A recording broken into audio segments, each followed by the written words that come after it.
Good evening and welcome to the August 8th, 2023 Planning Commission meeting. Shannon, can we have roll call? Messina? Here. Fleming? Here. Ingalls? Here. Lutrip? Coppes? Here. McCracken? Here. Ward. Okay, thank you. If you can all join me for the pledge, please.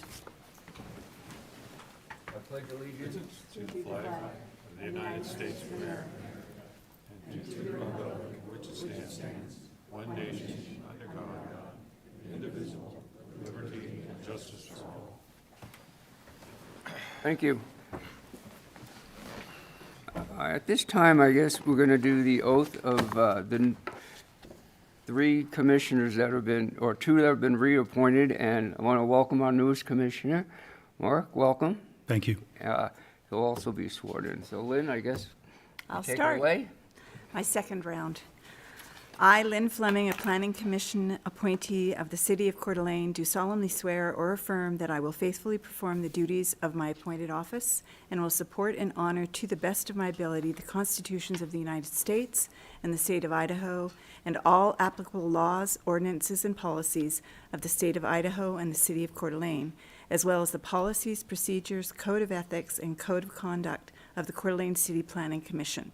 I hereby, through this oath, affirm that I will perform the duties of this public trust in a fair, equitable, and ethical manner befitting the dignity and the responsibilities of the office.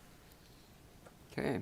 I, Thomas Messina, Planning Commission appointee of the City of Coeur d'Alene, do solemnly swear or affirm that I will faithfully perform the duties of my appointed office and will support and honor, to the best of my ability, the constitutions of the United States and the state of Idaho and all applicable laws, ordinances, and policies of the state of Idaho and the City of Coeur d'Alene, as well as policies, procedures, code of ethics, and code of conduct of the Coeur d'Alene City Planning Commission. I hereby, through this oath, affirm that I will perform the duties of this public trust in a fair, equitable, and ethical manner befitting the dignity and responsibility of the office. Okay, Mark, your turn. Thanks, Tom. I, Mark Coppes, a Planning Commission appointee of the City of Coeur d'Alene, do solemnly swear or affirm that I will faithfully perform the duties of my appointed office and will support and honor to the best of my ability the constitutions of the United States and the state of Idaho and all applicable laws, ordinances, and policies of the state of Idaho, the City of Coeur d'Alene, as well as the policies, procedures, code of ethic, and code of conduct of the Coeur d'Alene City Planning Commission. I hereby, through this oath, affirm that I will perform these duties of this public trust in a fair, equitable, and ethical manner befitting the dignity and responsibilities of the office. Thank you. Congratulations. Well, thank you. Next is the approval of minutes. We have May 9th, 2023 PC, the Planning Commission meeting. I so move to approve. The first, the second. I'll second. Okay, great. All in favor? Aye. Aye. Aye. I need approval for the May 17th, 2023 impact fee workshop. Motion to approve those minutes? First, need a second? Second, thank you. All in favor? Aye. Aye. Do Okay, we have next. another? Excuse me? Don't we have another workshop, or is that gonna get Yes, approved that'll be next at the next meeting, though. We weren't, we didn't have those minutes all. Okay, that's finalized. fine. I just want to make sure we didn't miss it. No, thank you. At this point, we're going to do public comments, and that's anybody who wishes to address the commission that isn't on our agenda tonight for the public hearings. And if you do wish to comment, you'd come up and you have 3 minutes. Anyone wanted to speak other than, come on up to the podium and just give your name and the city you live in, and you have 3 minutes. Yes, my name is Shirley Freeman, and I used to live at 1513 North 3rd in Coeur d'Alene. The house burned down in August of 2021, and I moved into my garage, and I was evicted from the garage by the city. Then I moved into my motorhome. I went to court. Judge Hamilton said case dismissed. I moved back into the motorhome, got another ticket, so I had to move out. Then lately, I had to move my motorhome to a storage area where I'm paying $50 a spot just to be parked there. Now I'm living in the back of my car, sleeping in the back of my car. I have a kitchen in the back of the Toyota, and my Escalade that got stolen when I had to clean up the property. I'm going to fly to Alabama on Thursday and drive 2,200 miles back. So I think I'm being treated like a dog because I had a motorhome. It was on my own property. There was no reason for me not to be able to stay in it. Of course, now it's a moot issue because I'm moved into the cars. 3 cars shouldn't have to replace a motorhome. Motorhome at least had a toilet in it, air conditioning and heat. Anyway, I just wanted the commission to know that 1.8 is just garbage. I'm sorry. Any other public comment? If not, okay. We're going to move on to staff comments. Hillary? Right. Good evening, Commissioners. So for September, there will be one public hearing, a special use request for property on Schreiber Way. Wanted to introduce our new staff member. We have a planning technician, Virginia, is here this evening welcoming the public, so glad to have her on board. Shanna, our faithful administrative assistant and clerk of this commission, is retiring. So this is her second to last meeting. She retires on September 15th, so I want to thank her for Well, that and wanted to welcome. congratulations. Yeah, exciting for her, sad for us. Wanted to welcome Mark to our commission. Thank you for joining us, and thank you to Tom and Lynn for continuing service. And we didn't really get to thank Brennan for her service. So Brennan Mandel recently departed the commission, and very appreciative for all of her efforts. So that's what I wanted to say this evening. Thanks. Okay, thank you. Can everyone hear us? You okay? Good. That's staff comments. Commission comments before we get into public hearing? Okay. Next is going to be a public hearing. We have 2 hearings. There are sign-up sheets. If you can please sign up and give your name, address, check the box whether you want to speak or not. And that's kind of an Idaho code, so if you do want to comment, you have to fill it out that way. Otherwise, we can't have you speak, unfortunately. Just kind of give you a rundown. Sean's going to give us a little presentation. Then the applicant will come up and have about 30 minutes or so if he wants to use all that time. And then public testimony will start after that. And you have 5 minutes or less. There's a clock here, so when it gets down to like 4 minutes, 30 seconds, please start wrapping up if you can. We'd appreciate it. And then the applicant will come back up again and have an opportunity to address any questions that might have come up. And that's how the procedure will go. Sean, start it off, please. Thank you. All right, thank you, Chair Messina. So tonight, before Planning The first Commission. one is, I'm sorry, it's applicant is North Idaho Archery. It's a proposed commercial, recreation, and special retail sales, special use permit in a manufacturing zoning district. Sorry. Correct. So tonight, there is a special use permit request before Planning Commission. As Chairman Messina alluded to, there are 2 requests, commercial recreation and specialty retail sales in a manufacturing district. And so this is located along Schreiber Way and is commonly associated with 3846 through 3856 North Schreiber Way. It's important to note that if approved, that it applies to the parcel and it stays with the land itself. So the way that a special use permit would expire is if the use is no longer there for 2 years, then it would expire. But if they sell the business or another business was to move in that does the same use, that it would be covered under the special use permit. All right, so the applicant is Jonathan Fontaine and his business associates. The owner is MJ Mack Properties, and I already provided the location. The request is for those special use permits. It's located in a manufacturing district, and I wanted to read a quick excerpt from the applicant's narrative. So North Idaho Archery is a full-service archery pro shop with a 20-yard indoor range. Their retail space sells high-end archery and outdoor-related products. They provide a recreation site that can be utilized 365 days a year, a recreation source that has been highly requested and applauded in the community. In addition, they will offer outdoor survival education, hunting education, archery education courses, as well as many other seminars to help grow the outdoor community in Coeur d'Alene. So Some of you that have been on the board for a little while that may remember the special use permit 612, which was a special use permit for food and beverage, and that was for Trickster's Brewing, and that was approved in 2012. So here's the location. This is Kathleen Avenue. Schreiber Way does a loop through, and this is the subject property. To the south is the waste transfer station. There is an electrical substation. This is city-owned right here.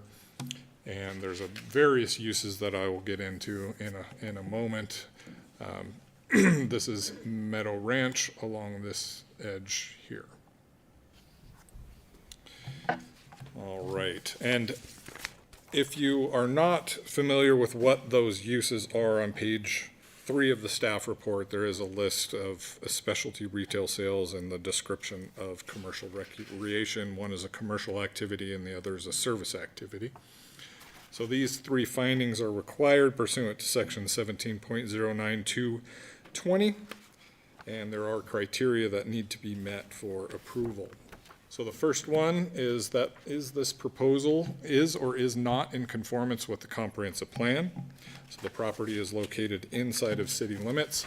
It is categorized as general industrial. And so this is in the city context as to where the subject property is located.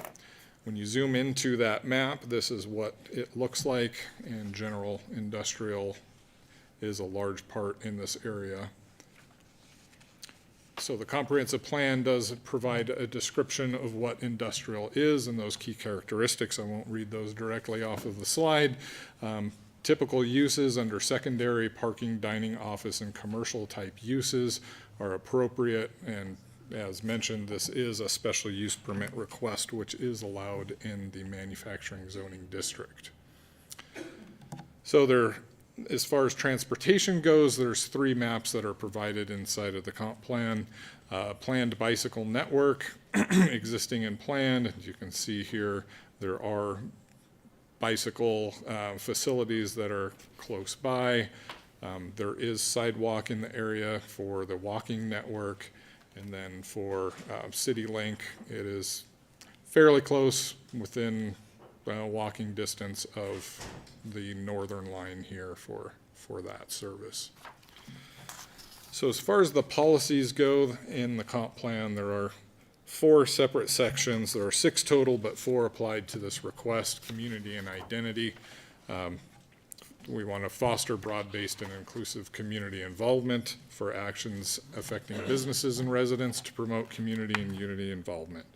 Environment and recreation, I thought this spoke very well to their request, is to encourage publicly owned and or private recreation facilities for citizens of all ages. It includes sports fields, facilities, indoor and outdoor, hiking and biking pathways, open space, passive recreation, and water access for people in motorized and non-motorized watercraft. So growth and development is, goal D1 describes what that is, but the objective is to revitalize existing and create new business districts, to promote opportunities for jobs, services, and housing, and to ensure maximum economic development potential throughout our community. And jobs and economy is to foster a pro-business culture that supports economic growth. So finding B8B is the next finding, and that is the design and planning of the site is or is not compatible with the location, setting, and existing uses on adjacent properties. And so this map was pulled from Google Maps. It does provide what is in the area, and inside of my staff report, I describe it has become quite an eclectic area. There's a number of special use permits, and that's a slide that's coming up here, but you can see there's many different uses from FedEx shipping centers and other shipping areas, tax solutions. The city's police department is out there. There's a swimming area, so a number of brewing, both wine and beer as well.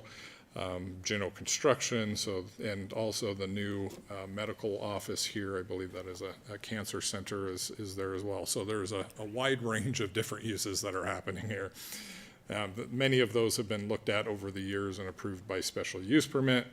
which is here. So you can see this gray line outlines the area that was commonly known as the business park area, even though it's zone light manufacturing and manufacturing, but you can see there's civic administration, professional office space, food and beverage, there's a number of those, warehouse and storage, etc., professional office.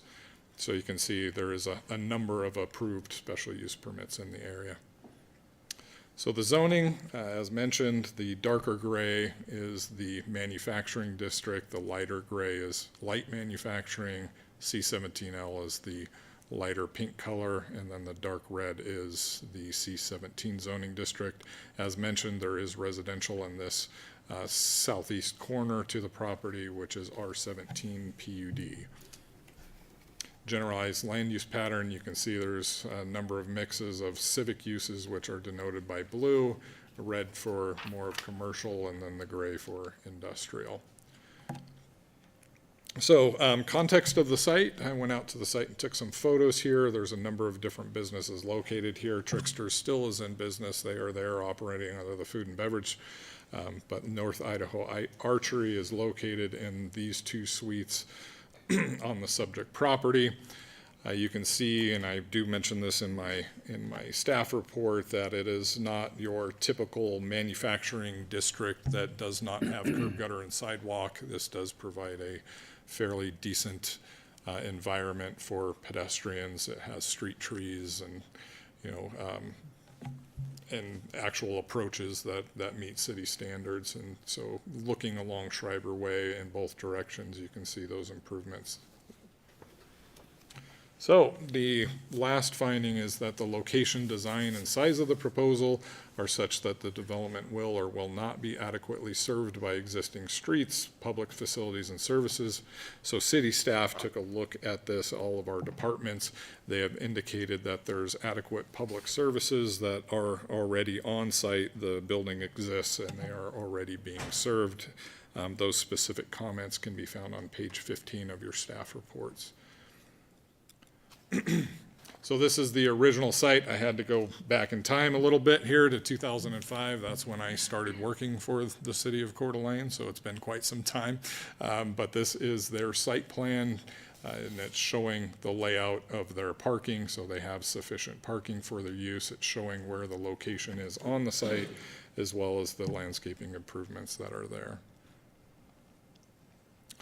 So the staff took a look at this. We did not find any reason to request any conditions, although the Planning Commission may, as a condition of approval, establish reasonable requirements as conditions of approval to mitigate any impacts that would adversely affect the surrounding neighborhood.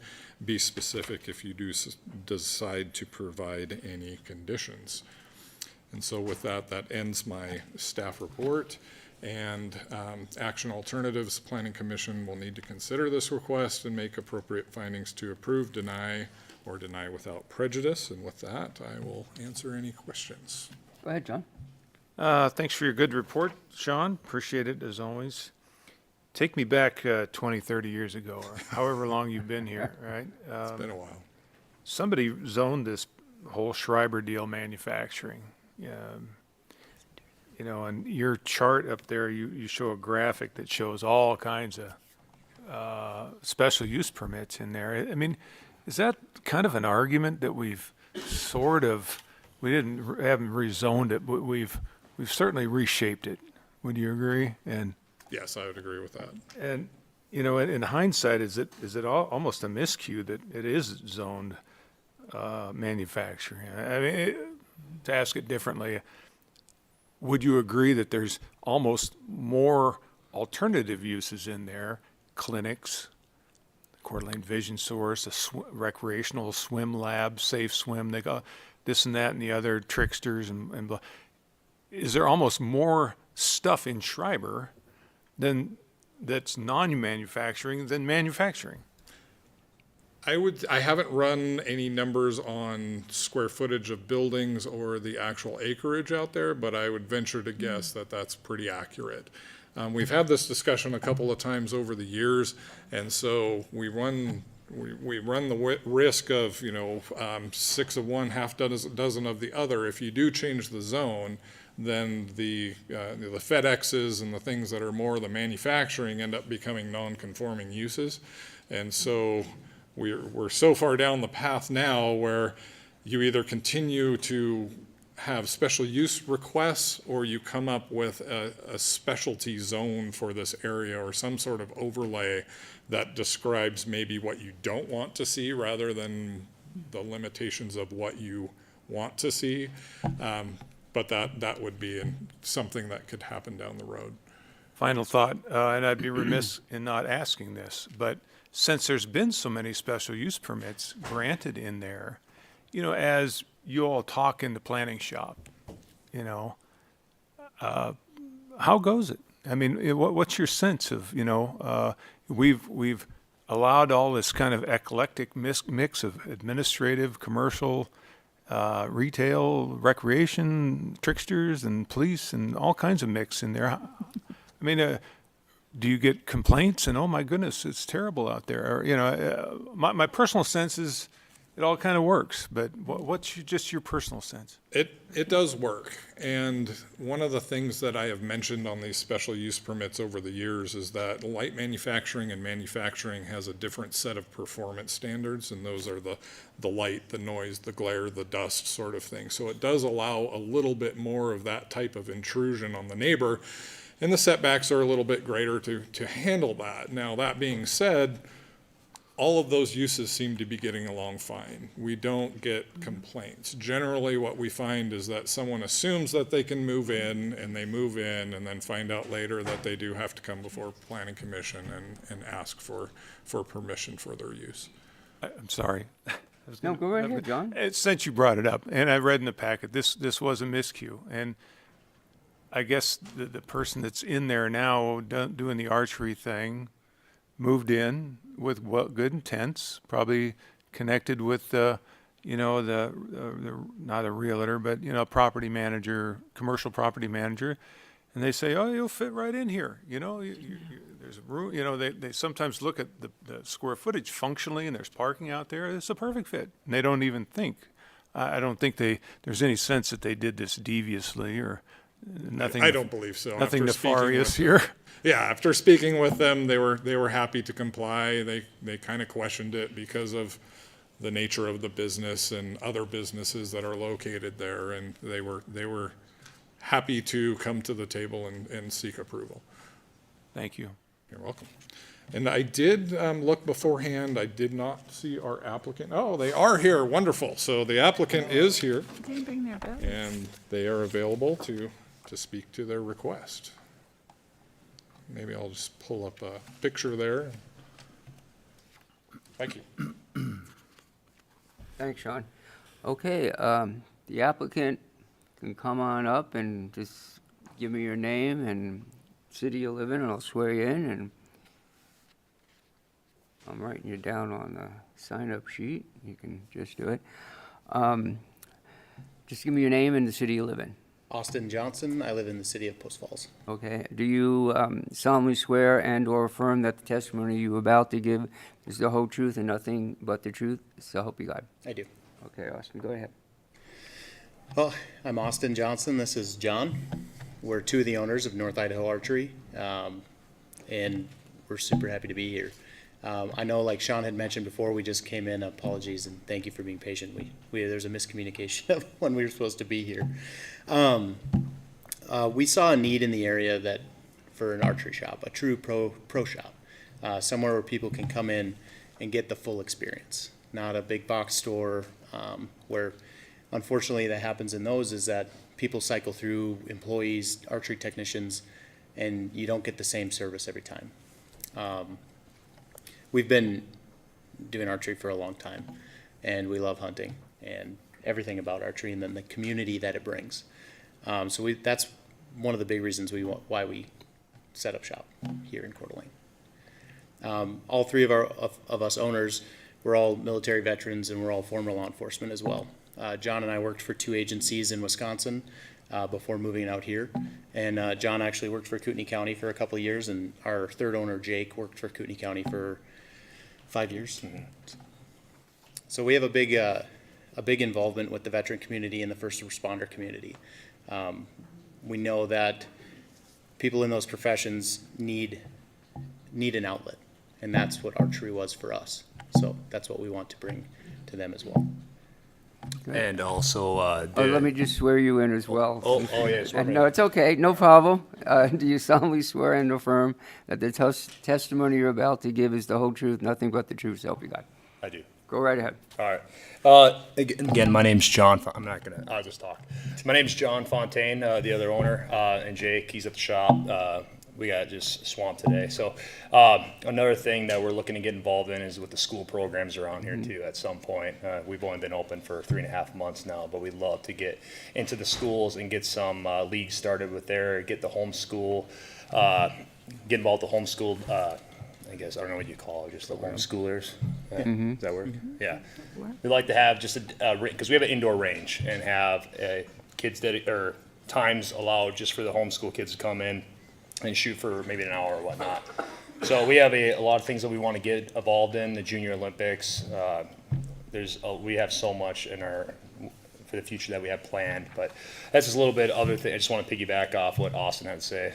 So, Great, yeah. appreciate it. Do Yeah. you have any questions for us? Are you open 7 days a week, 6 days a week? So we're open Tuesday through Saturday from 10 a.m. to 6 p.m. There you go. Yeah. Okay. No questions? We'll go All from there. right. Thank you. All right, Thank thank you. you. Thank you. I have 2 other people that signed up. John Padula is in favor but didn't indicate whether he wanted to speak. You want to speak? Yes, sir. Come on up.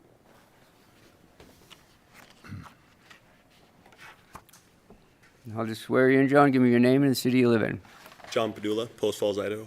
Do you solemnly swear and affirm that the testimony you're about to give is the whole truth, nothing but the truth, so help you God? I'll tell the truth. Go right ahead. Thank you. I just wanted to exhort these men in their business. It's been a huge need in Coeur d'Alene and in our area for a long time. Most of the archers and real hunters that I know, get tired of going to the big box stores and getting bounced around from one person to another, not getting the help they need.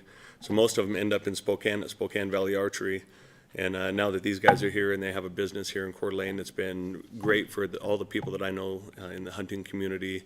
They're friendly, they know what they're doing, and I'm just excited to have them here. So, Oh, great. Thank you. Appreciate it. thank you. Chris Grober is in favor. Didn't wish to speak. Okay. Is there anyone else that came in that didn't sign up that wants to speak on this? If both the owners don't have anything else to add, I'll close public testimony on this and bring it to the commission to discuss and make a proposal. I think it's great. I've designed indoor archery setups, and these guys are passionate, and it's good to keep them in our backyard. So I'm very supportive. It's a nice mix in a community, in an area that is, the traffic is good. I go in and out of there all the time. There's no heavy traffic. There's not a big load of flow and ebb and flow in it. The mix of businesses allow it to be very approachable. And so I'm glad to see this coming to our community. Great. I think it's a good Go fit. ahead, It's Sarah. a good fit. And maybe the only thing, a little unrelated but kind of related, is there is about a half and half on the zoning in there. Maybe at some point if there's the opportunity to add an overlay, or we just take them one at a time when they come up. But Right. yeah. Yeah, I agree. It's a good fit, and I wish you, depending on how this goes, but I wish you the best of luck, and hopefully you do get involved with the schools and the younger students here, and wish you the best on that. So, welcome, I think John. I think it's a great fit too. Works in great. Recreation is always a positive. I like the fact that you're working with schools. Jokingly, I would say you've got tricksters and beer next to archery. What possibly could go wrong? But you have the police right next door, so I think it all works out. It all makes sense. Okay, well, if no other You go good, right Mark? ahead. Yeah, I do have one, Randy, I hate to put you on the spot, but as the new guy here, I'm just curious, we've got all these different people weighing in from the staff on concerns or aspects of this. From a legal aspect, is there anything that's caught your eye with this process? No, I think the process conforms with the city code as well as state law. Great, thank you. Guys, I wish you all the luck. Love your vision and what you're planning on doing, so best of luck to you. I'll make a motion. Great, thanks, Lynn. This matter having come before the Planning Commission on August 8th, 2023, and there being present a person requesting approval of item SP-5-23, commercial recreation on specialty retail sales, special use permit in the M zoning district. The applicant is Jonathan Fontaine et al. Location is a parcel along Schreiber Way commonly associated with 3846 to 3856 North Schreiber Way. Findings. The justification for the decision and criteria, standards, and facts relied upon a number of points, point B1 through B7, posting the notification, looking at the comprehensive plan, notifying us that it is the zoning in the M manufacturing district.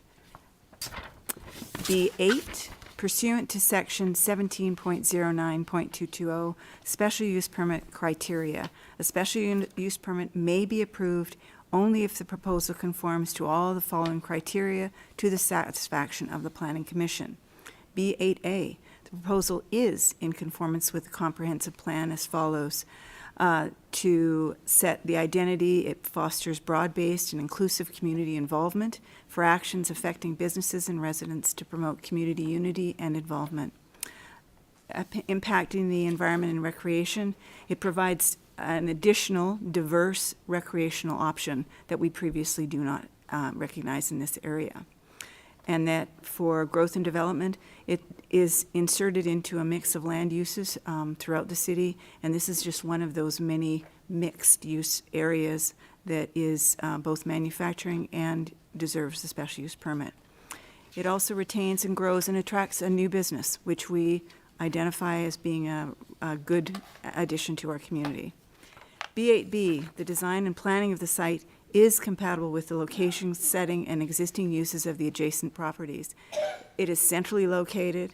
It is basically a flat site, an existing building that was previously unoccupied, and it has adjacent properties that are complementary. B8C, the location, design, and size of the proposal are such that the development will be adequately served by existing streets, public facilities, and services. The building has been extant and has been serviced for many years. So there are no questions as to its ability to service. Our sewer, our police is right down the street, and our fire is not far away either. In conclusion, the Planning Commission, pursuant to the aforementioned, finds that Jonathan Fontaine, for a special use permit, as described in the application, should be approved. And there's no special condition. There's no special conditions whatsoever. Thank you, Lynn, appreciate it. I have a first, looking for a second. Second. Second and Ingalls. Roll call, Shannon? Fleming, Yes. Ingalls, Yes. Coppus, Yes. McCracken, Yes. Messina. Yes. Okay. Congratulations and best of luck to you. And Mr. Chairman, before they leave, if we could get them to sign that sheet, I can grab it from you, that sign-in sheet. Yeah, I have it. Where is the sign-up sheet? Right here. I filled in their names, but, Names are there, they're just not signed. okay. Next is a proposed 2 to 3 acre PUD known as Kaufman Estates PUD. It's a PUD-1-23, and also part of that is Part B, which is a proposed 18-lot preliminary plat known as Kaufman Estates, S-5-23. And Tammy, you're going to give us a little overview of the project? Good evening, Commissioners. Good evening. So this evening, we have a request, and the applicant and property owner is Todd Kaufman, and engineer and representative is Jeremy Trezulli with Olson Engineering. And this is a request for an approval of a plan unit development on a 2.23 acre site and a preliminary plat approval. And this is the area map generally showing you where this property is located. It's outlined here in this red area. And this is a close-up. Here it is again outlined. This is 17th Street, and Nettleton Gulch Road is in this area and then East Gilbert Drive, or Avenue is down here. This is a bird's eye view of the subject property, and this is looking west. There's a single-family dwelling on this property, and there is an outbuilding. So the property is located on the east side of 17th Street, East Steiner Avenue, and south of Nettleton Gulch Road, and the legal notice was published to the Coeur d'Alene Press on August 18th, 2023. So there are two decision points this evening. One decision point is on behalf of Todd Kaufman. They're requesting the approval of a twin home plan unit development and an 18-lot, 2-tract preliminary plat known as Kaufman Estates PUD. So I'm going to give you a little bit of background before I start on this, give you a little context. So the PUD will consist of 18 lots with 2 open space areas, and the road will be in an open space tract, and the required open space will be in the other tract. The applicant has indicated that they are proposing to do twin homes, which are like duplexes, except they are on individual lots with 1 shared wall and 0 lot line construction. Well, I'm going to scroll down to the end of my slides just to help with this explanation. So this would be an example of a twin home. It's got the common wall, and we would look at it typically in the R12 zone as a duplex with 2 units on 1 large lot. And you would typically in the R12 zone have a 5-foot setback on one side, a 10 on the other, a 25-foot rear yard, and a 20-foot front yard. So twin homes are not allowed in the R12 zone. They're only allowed in the R17 zone, so that you could have this common wall and sell each unit individually. So this would be the lot line. And so that's why the applicant has asked for the plan unit development to be able to request a twin home project in this R12 zoning district, okay?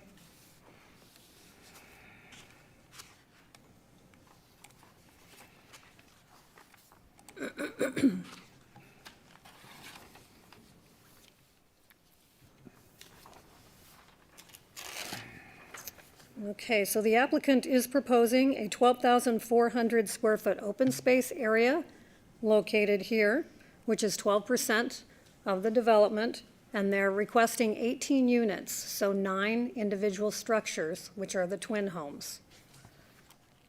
And I'll get to more information on the open space as I work through my staff report.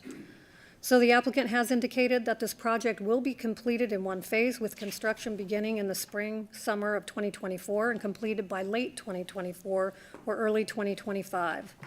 So as far as a little bit of history for those of you who have been on the commission, this proposal, similar to this one, came forward in August of 2022. It was presented with 24 twin home units on the 2.3 acre parcel with 2 open space tracts and a private road. That request was unanimously denied.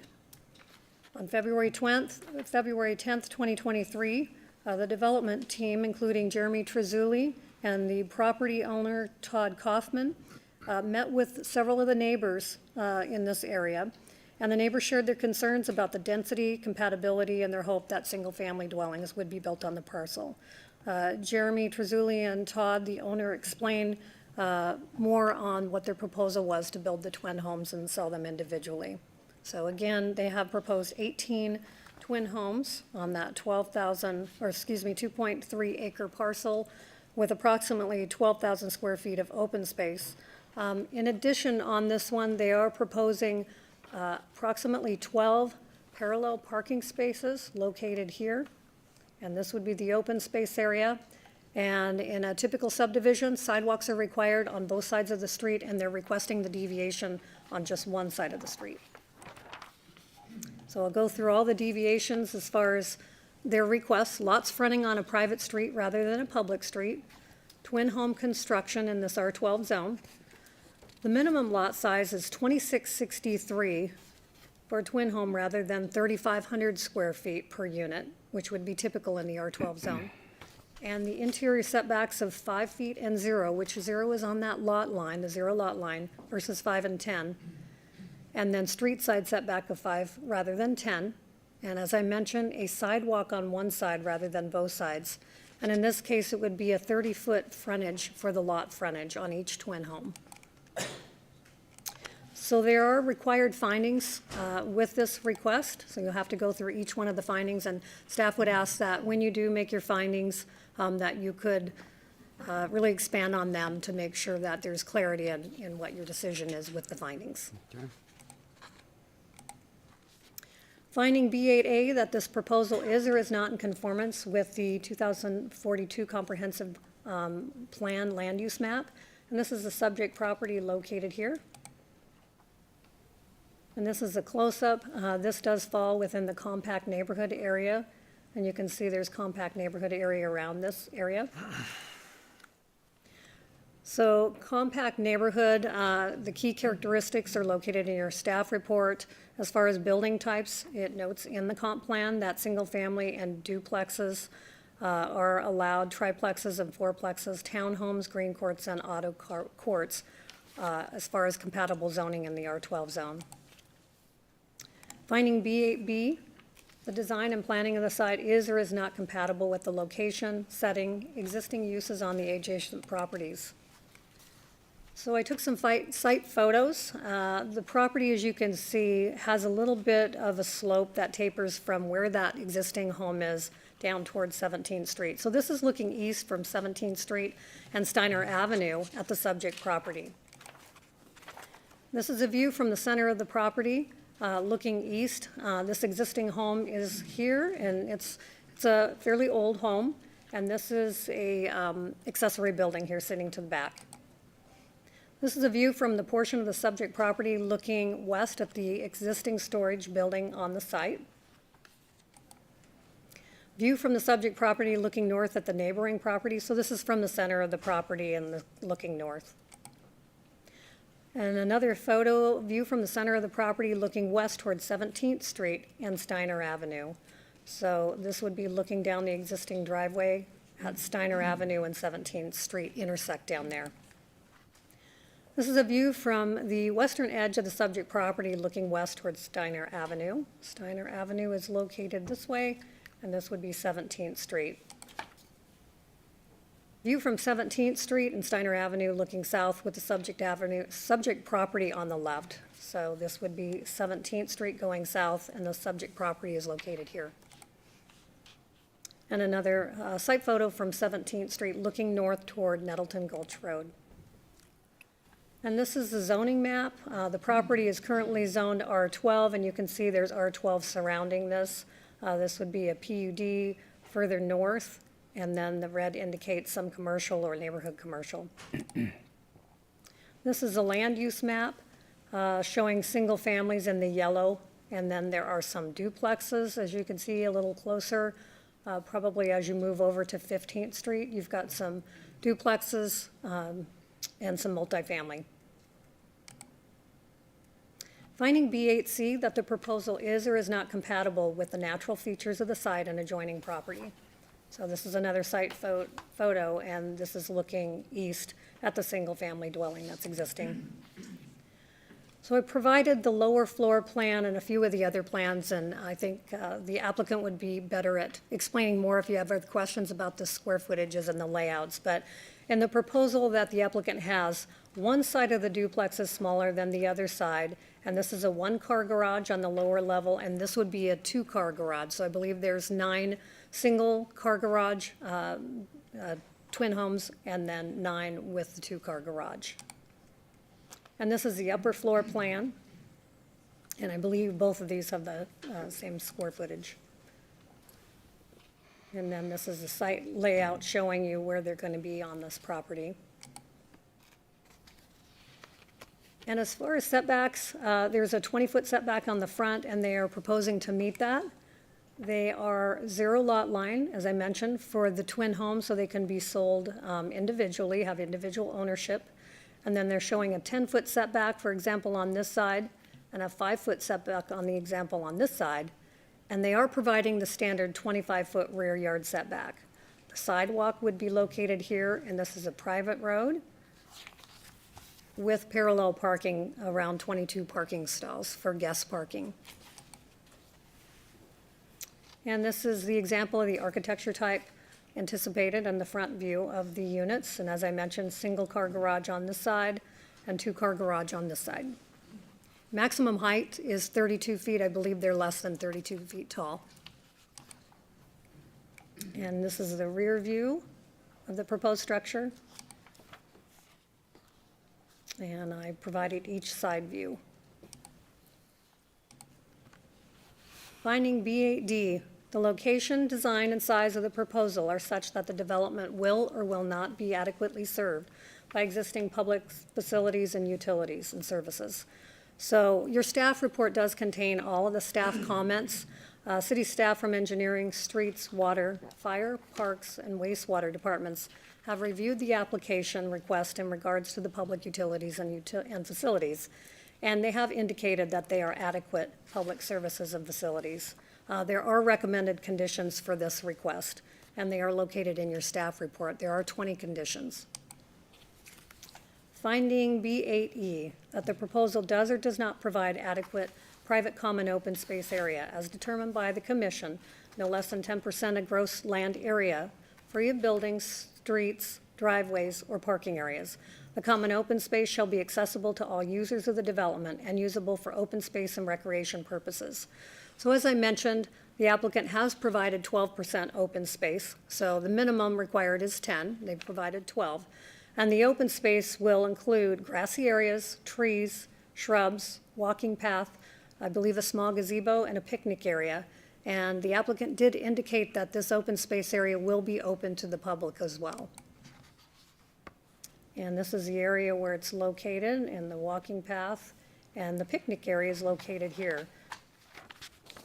And if you remember on the past, or the previous request, they had the open space split up in two. A portion of it was up here, and a portion of it was here. And on the previous one, it was private open space, and in this case, it is open to the public. And this is a close-up of the proposed open space.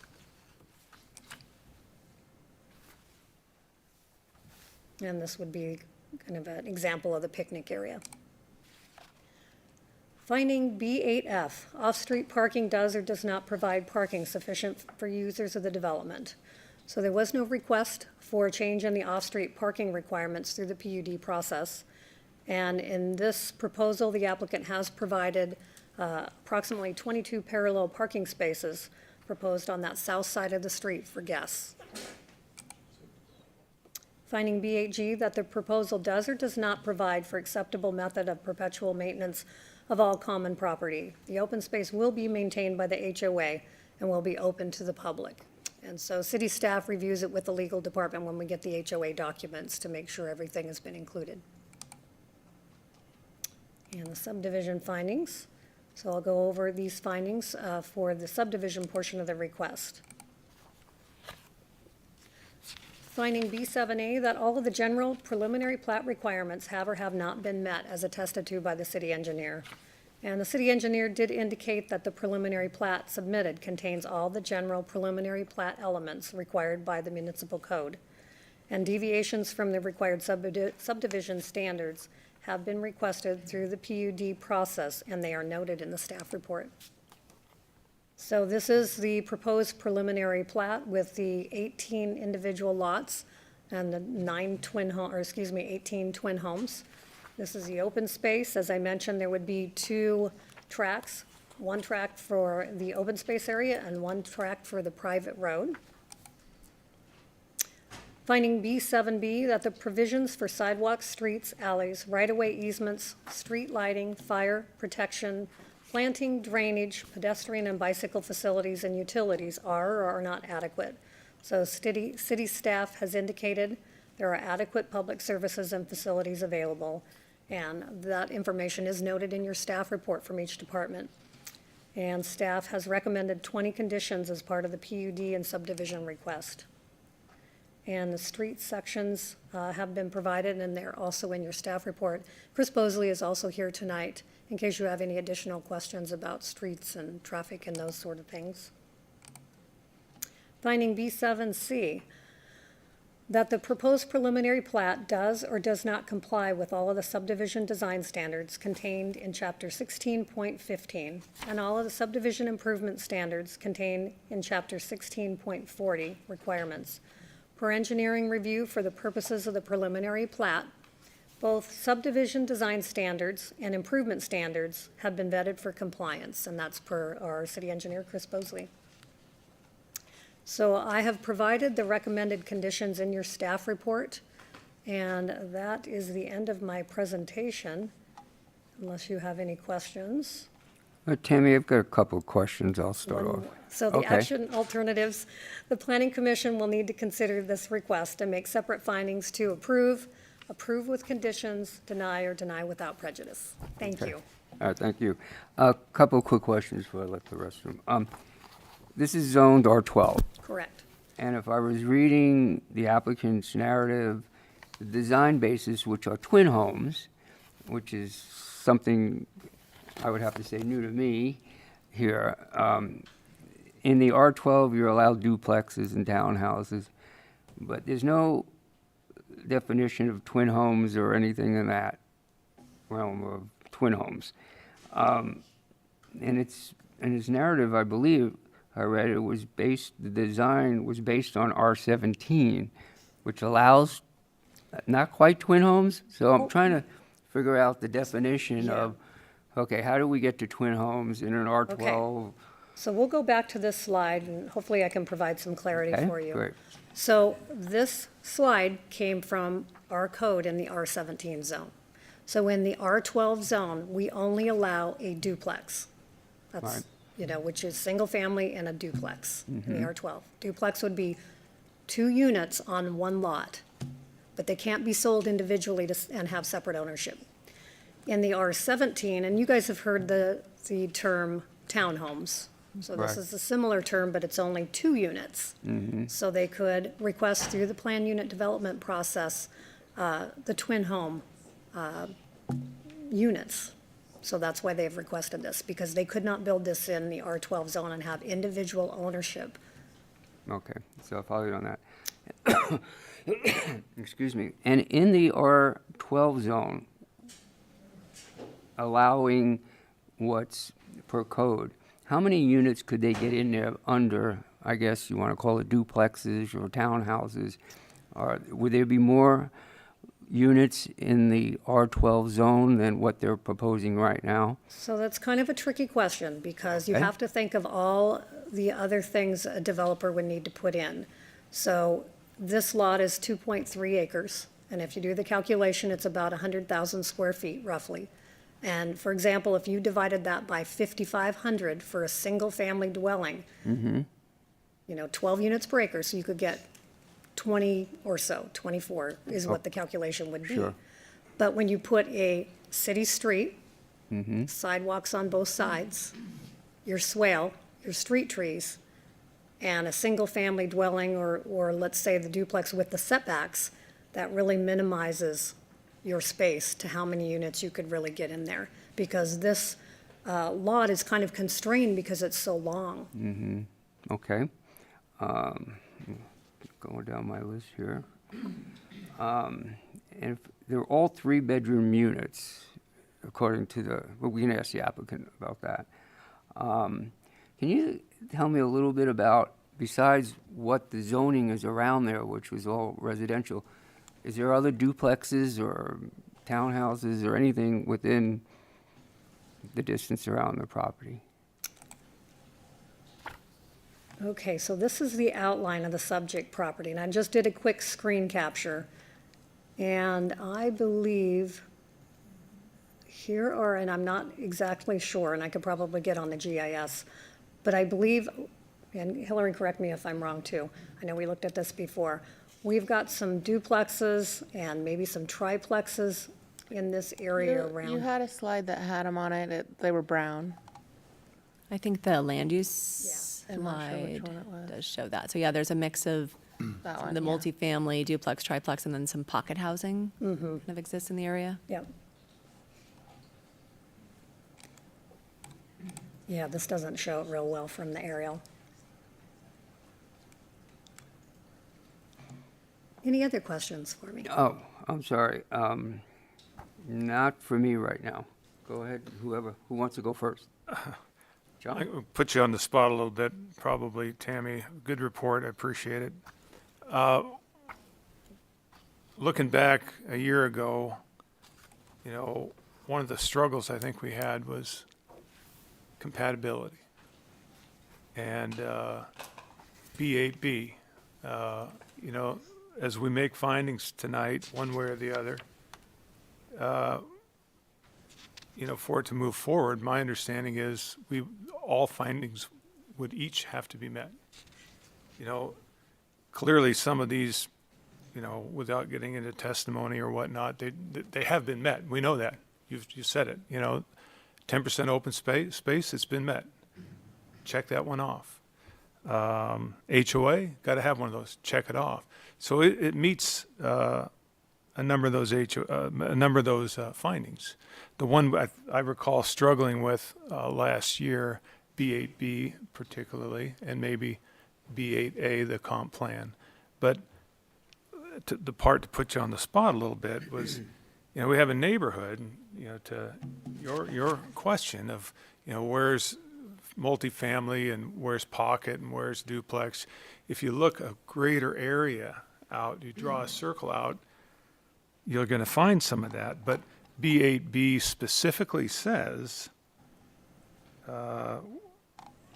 compatible with adjacent properties. And I don't know, that's almost a legal kind of a question. But if you left that slide, if you took that slide back to the aerial photo one, Oh, the one that I provided, you just had it up there a minute ago. okay? If I was going to say, interpret what adjacent means to me, I'm kind of looking to the houses right there on 17th, the houses to the north, the houses to the south, the one house or one lot to the east, et cetera. To me, those are adjacent. Would that be your understanding of what adjacent means? Or does adjacent mean a bigger area? I think Randy's got a answer on that. Do you want to? Well, it is defined in our code. Adjacent means near, close, or abutting. For example, a commercial zoning district across the street or highway from a residential zoning district shall be considered as adjacent. Thank you. Okay, thanks, John. Mark, you had some questions? Yeah, just to follow up on that, when you say that residential area for adjacent, for the entire residential zone for 12, for R12 in this No, case? it's just at any point.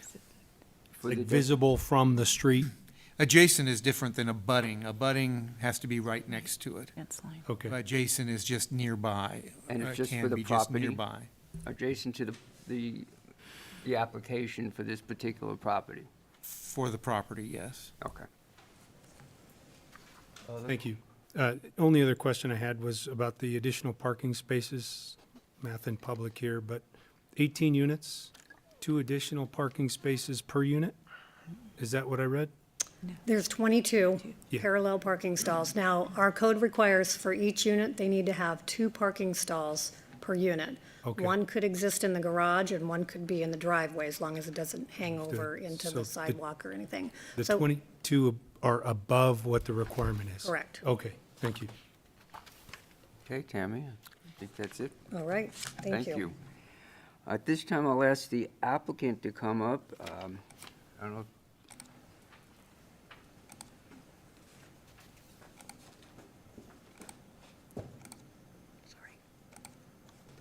Okay, there you go. Okay.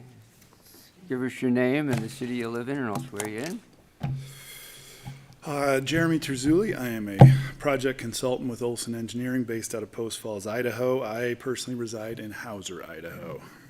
Okay, do you solemnly swear and/or affirm that the testimony you're about to give is the whole truth, nothing but the truth, so help you God? Yes, sir, I do.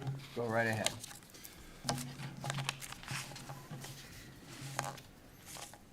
Thank you for your time this evening, Commissioners. I'll try to help clarify some of the questions that you had through my presentation. I do believe that the subdivision criteria was covered extensively in the staff report, and as Commissioner Ingles pointed out, some of them are simple yes or no answers, so I'll try to move through those quickly and hone in on a few things that I think could offer a little more clarity in our vision for this project. Okay. So this, without a bunch of the legalese and code language, is sort of the summation and the Cliff Notes version of the planned unit development review criteria. And I'll hone in on a few of these and move through some of them a little bit quicker. Getting right into location, setting, and adjacent property uses. When we talk about an infill opportunity, an infill development, this property is actually well-positioned for redevelopment and infill based on its proximity to downtown and commercial services, based on its walkable and bikeable distance to Best Ave, Government Way, Kathleen Avenue, how close it is to some of the recreation areas in the area, Campfield Mountain, Tubbs Hill, the lake, Lake Fernand, all of those areas being in this quadrant of town.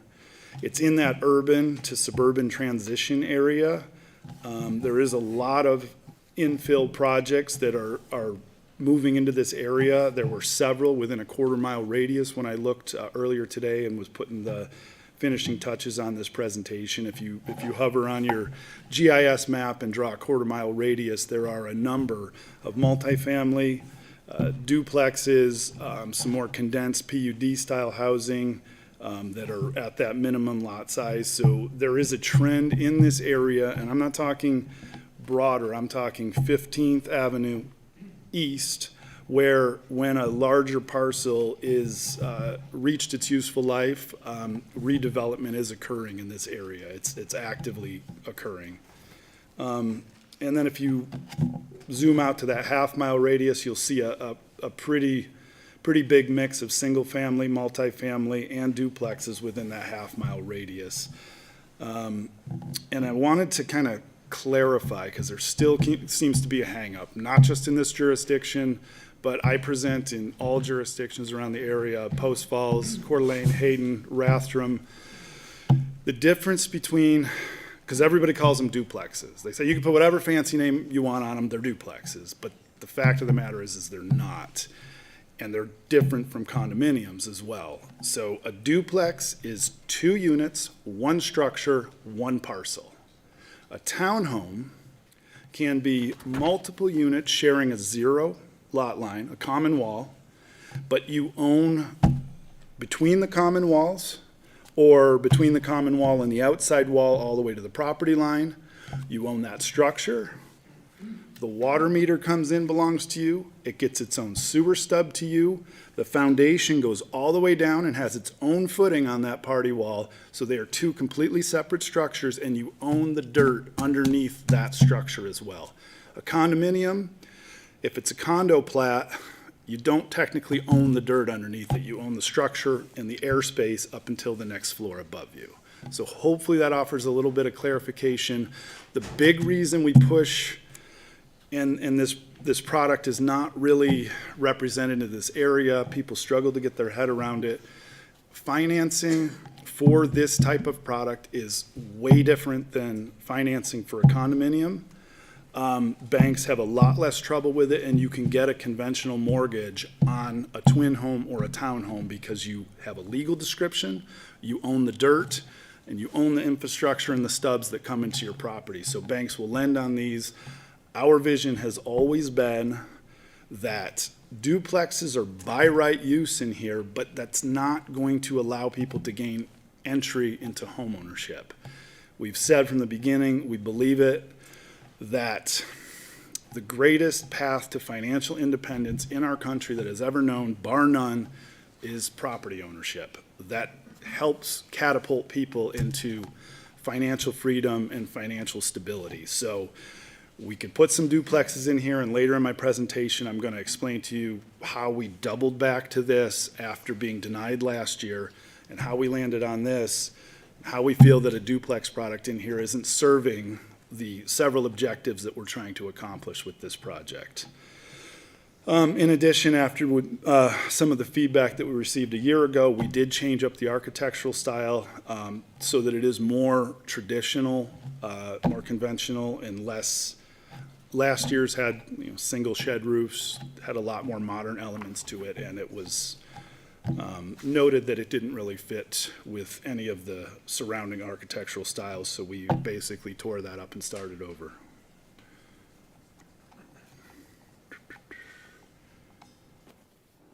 So this is what I was talking about, and this is very similar to a slide that I had last year.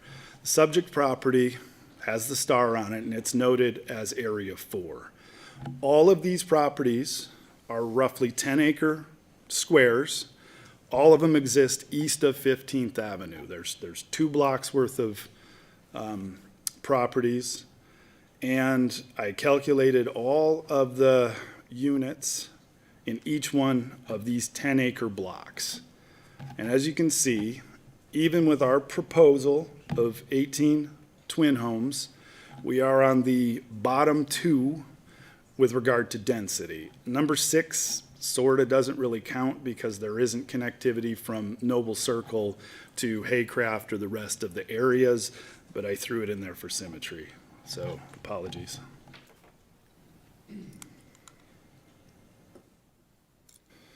Regarding the natural features of the property, the subject property is mostly vacant. The house that's on it is truly a tear down. It's more or less uninhabitable at this point. Other than that slight slope as you leave 17th, which is certainly not insurmountable, we have a little bit of retaining wall between the first few structures as you move up the hill, and then it flattens out almost dead flat the rest of the site.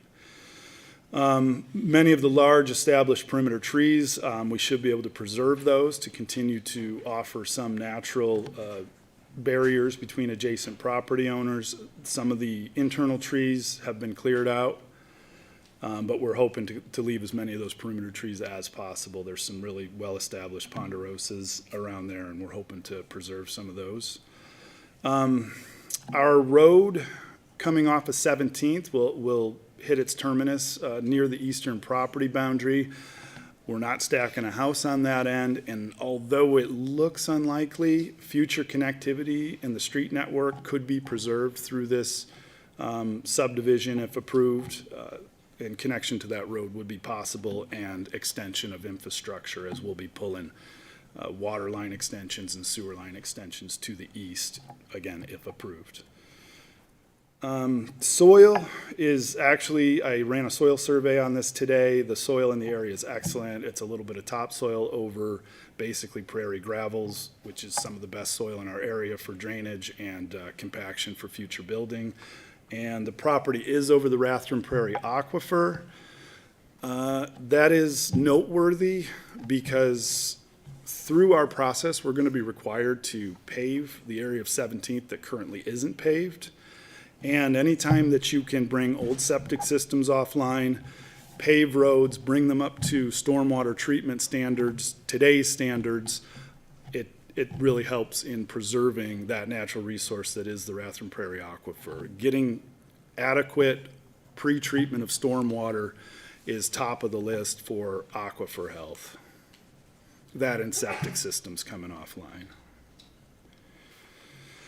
I thought that the staff did a great job with the comprehensive plan analysis. It is consistent with the future land use map. It is consistent with the compact neighborhood implementing zones and housing types. Its proximity to the commercial corridors, the collectors, the street network is actually right there, 2 blocks away. You get onto 15th, which is a good collector. We're intending for this to be entry-level workforce type housing, again, for sale to individuals. We believe that that housing type is grossly underrepresented in the area, allowing for people that might be in apartments or living at mom and dad's house to sort of springboard into a more traditional single-family neighborhood. That's our vision. And we believe that it's consistent with the Coeur d'Alene infill objectives. These are some of the quotes that I pulled directly out of the comprehensive plan. The top 4 talk about housing stock, creating a variety of housing types. And the last one retain, grow, and attract businesses. That's actually the genesis of this whole project. The owner, who employs about 200 people in the area, pretty good paying jobs, was struggling to recruit help as his business expanded, and the biggest complaint was, it'd be great if I could come work for you for $30 an hour, but $30 an hour doesn't afford, I can't buy a house. I can't afford a house in your community making what all of us 10 years ago would consider to be an absolute livable wage. But the script has flipped on us, and $50,000 a year is, in our community, is right on that threshold of not being a livable wage anymore, if you want to have home ownership on top of that. So that's, to retain, grow, and attract business, we are going to have to, as a community, address the disparity in housing. And I don't think there's any one answer. We're hoping that this is, and projects like this are a part of that answer. Some additional facts that I think lend support to the project. We've had multiple meetings with city staff. There's been a lot of dialogue back and forth to land where we've landed here. The city engineer has indicated that traffic impacts, although will increase on 17th, will be in essence quite minimal. I think he's predicting 13 a.m. peak hour and 10 p.m. peak hour trips from this development, and they'll be at 15th. They have two east-west connectors on Gilbert and Steiner, and you're on 15th in 2 blocks. All the other departments have guided in design. We've talked extensively with the fire department, with water department, wastewater, the planning department, obviously, and engineering. Our open space is in excess of the required 10%. CC&Rs, HOA, they're a requirement to manage the maintenance of the road and the open space, and for managing other things like trash cans to the street and those types of things, hoping to make this a classy development. 54 off-street parking spaces. That does not include the garage stall, because one of the complaints from planning departments is we count it in our calculations, but it becomes a catch-all, or that's where the ping pong table goes, or whatever. And so, not counting the garage, we've got 54 off-street parking spaces and 22 on-street parallel parking stalls. We believe this thing is sufficiently parked. We don't anticipate a bit of parking spilling out into other roadways in the area. And this is the architect's rendering overlaid on a 2D, or rather a 3D image of the area. Now, as you can see, we've got the 2-car and 1-car alternating in each structure, and the open space to the south. Last time around, we did have a unit down there. We've eliminated that, and we've created that entire southern portion for open space, and also in that request are asking to not have a sidewalk on that side of the street, rather create crosswalks across from the sidewalk to the north. So here are the major differences between last year's proposal and this year's proposal. This proposal represents a 25% density reduction. We asked for 5-foot and 5-foot side yard setbacks last year. We've gone back to what the code requires on standard setbacks in a subdivision, which is, other than the 0 lot line, which we know that's a deviation, but between the structures, we have 15 feet, which represents a 5-foot and a 10-foot alternating setback between structures. We did change the architectural style from modern to contemporary. We made a significant increase in the amount of off-street parking by adding those 2-car garages and the subsequent 2 car parks in the driveway. We widened the street to allow parking along the south side, and we took the open space, we increased the amount, and we said that many of the neighbors who felt sort of an attachment to this land, that it's welcome for anybody in the area to use it. So with regard, there was a lot of discussion last year about this as well, too. So I wanted to point out what the by right use currently is in the R12 zoning designation. So duplexes, and again, I can clarify it again if need be, but I think we're kind of understanding what the difference is. Duplexes do not allow for one unit to be owned by an individual property owner.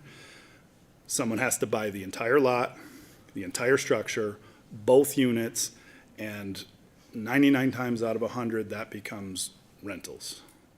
In rare case, somebody has enough money, buys it, lives in one half, and rents out the other half to somebody else. But 99 times out of 100, I would say those become rentals. Within the R12 zoning designation, for a duplex product, we would need to submit for a subdivision. The subdivision requirements, I've kind of summarized them here. They're a little bit more in depth, but this is the Cliff Notes version of what the subdivision design criteria would be. We would have to meet all the performance standards for a duplex subdivision in the R12 zoning designation, and this is sort of the bullet point of those. 7,000 square foot minimum lot size, that's 3,500 per side. You need to have 50 feet of that lot fronting a city street. You need to have all your pedestrian connectivity handled. It needs to be adequately served by the available infrastructure, which this twin home design has already checked that box because all agencies have signed off on it. And you need to have your stormwater management, and that kind of integrates into the public street because the public right-of-way requires the street trees, the street side swales, and the stormwater remediation. So how we got here was after last year's denial. We didn't just shove it up the chain and try to appeal it. We tried to listen to everything that was said by everybody and understood that maybe we pushed too hard, made some missteps, didn't hear to what neighbors had to say. That one's 100% on me. And we regrouped, we rethought about it. So the first step that we thought was to see, not because it's our first choice to build, but could we get a duplex subdivision in here? So we designed that, and that's represented here. Flip the road to the north, meet all of our 7,000 square foot minimum lot sizes, 50 feet of frontage, and that is an approvable minimum roadway section for a public Coeur d'Alene street. We put in a pre-development application and we met with city staff. That would have been about December, I think. With a little bit of massaging, they in essence did say, yeah, it meets our standards at this time. We don't really like it. We don't want to have to maintain this road, but by the letter of the law, most of the components are here, and we feel like that this would meet the objectives and the design standards for a duplex subdivision. It represents 8 structures or 16 units. The dashed line would represent the maximum building size. It wouldn't build out that way, but we put those margins to represent the setbacks. So city staff encouraged us to meet with the neighbors and see if we could come up with some sort of compromise. That was always our plan, but we did want to see if a subdivision of duplexes were to be proposed, what it would look like and where our tripwires would be. So that's what that represents. And this is what we came back with, which was 1 additional structure, 2 additional units, but back to the twin home design that could be bought and sold as individual property owners, hoping for that pride of ownership, hoping for that entry-level house, that springboard to perhaps a more traditional single-family dwelling. One thing I did want to point out that as you guys know, the approval process for a subdivision is considerably different than for a PUD. The criteria that I mentioned are the criteria that it's judged upon. There isn't neighborhood context type of things and a lot of these other items that we have to address throughout that process. Does it meet the intent of the code? And so that's why we went through the exercise, redesigned, knocked off 6 of the units, expanded the street, put a street side swale that is equivalent to that of a city street so that all of the snow storage could happen on the south side of the street in that street side swale, and some of it to the east of the property. Here, the street design is a little different as it's what's called super elevated. It sheet drains all from the sidewalk edge to the south instead of being crowned in the middle. So naturally, we believe that the snow storage will go to the street side swale. And with that, I stand for any questions. I have a question on, I actually appreciate the comparison on the two options, and I'm curious on the two, what is the parking difference between the subdivision option and this Oh, the one? parking difference? Here, I believe we would, minimum street size, I believe we would not get any street parking. Right, They would all have to be contained within driveways. okay, that's what I thought. John? Thank you for your presentation. You kind of stole my line of questioning, and that's a good thing. And you reiterated the point that a lot of the findings are just factual. Yes or You no? know, is the 10% there or not? Is the HOA going to happen? Yes or no? You know, is the parking requirement met? We check those off and take those off the table. Our mission, as you know, is to try to weigh, a private property owner's rights and the reasonable protection of the neighborhood. And I was sitting here as you were leading up to all of this, and I was going to ask you, I was going to say, if we denied it like we did a year ago, and you would appeal it to the city council, and let's say they denied it hypothetically, I was going to say, then what? And you just showed us the then what, correct? Yeah, honestly, I mean, the owner bought it a year and a half ago, came to us, proposed it. He's already incurred $50,000+ worth of holding costs and design fees. He's kind of at a point where he needs to do something. Either sell it to somebody that will try to ramrod a duplex development through there, understanding that if we got denied 2 times in a row for some sort of twin home, I think your options are down to a few single-family homes in an aging neighborhood, which has been talked about, but we just see it as untenable, or try to get approved what's allowed by right. And so he would either advance the duplex project or pull the plug and sell the property. You were here last year, I was here last year, right? Yes. And I said something, even though, I with the others, voted to deny. I did say, after hearing a lot of emotional testimony, we have to meet findings, and a lot of folks, one lady called that property, Kaufman's property, Central Park. You remember that? I do. I look at that as Central Park. They talked about the deer, they talked about all these things, but, Mr. Kaufman doesn't owe anyone a park, and I said something, But he is providing one in this iteration.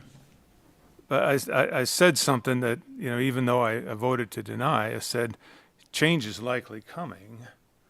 The only way of keeping it Central Park is if we somehow find the funds to buy it and make it a park, But, so it's important, I think, for all of us as we go forward, folks in the audience and people up here, that, it's kind of yay or nay, but it's which one?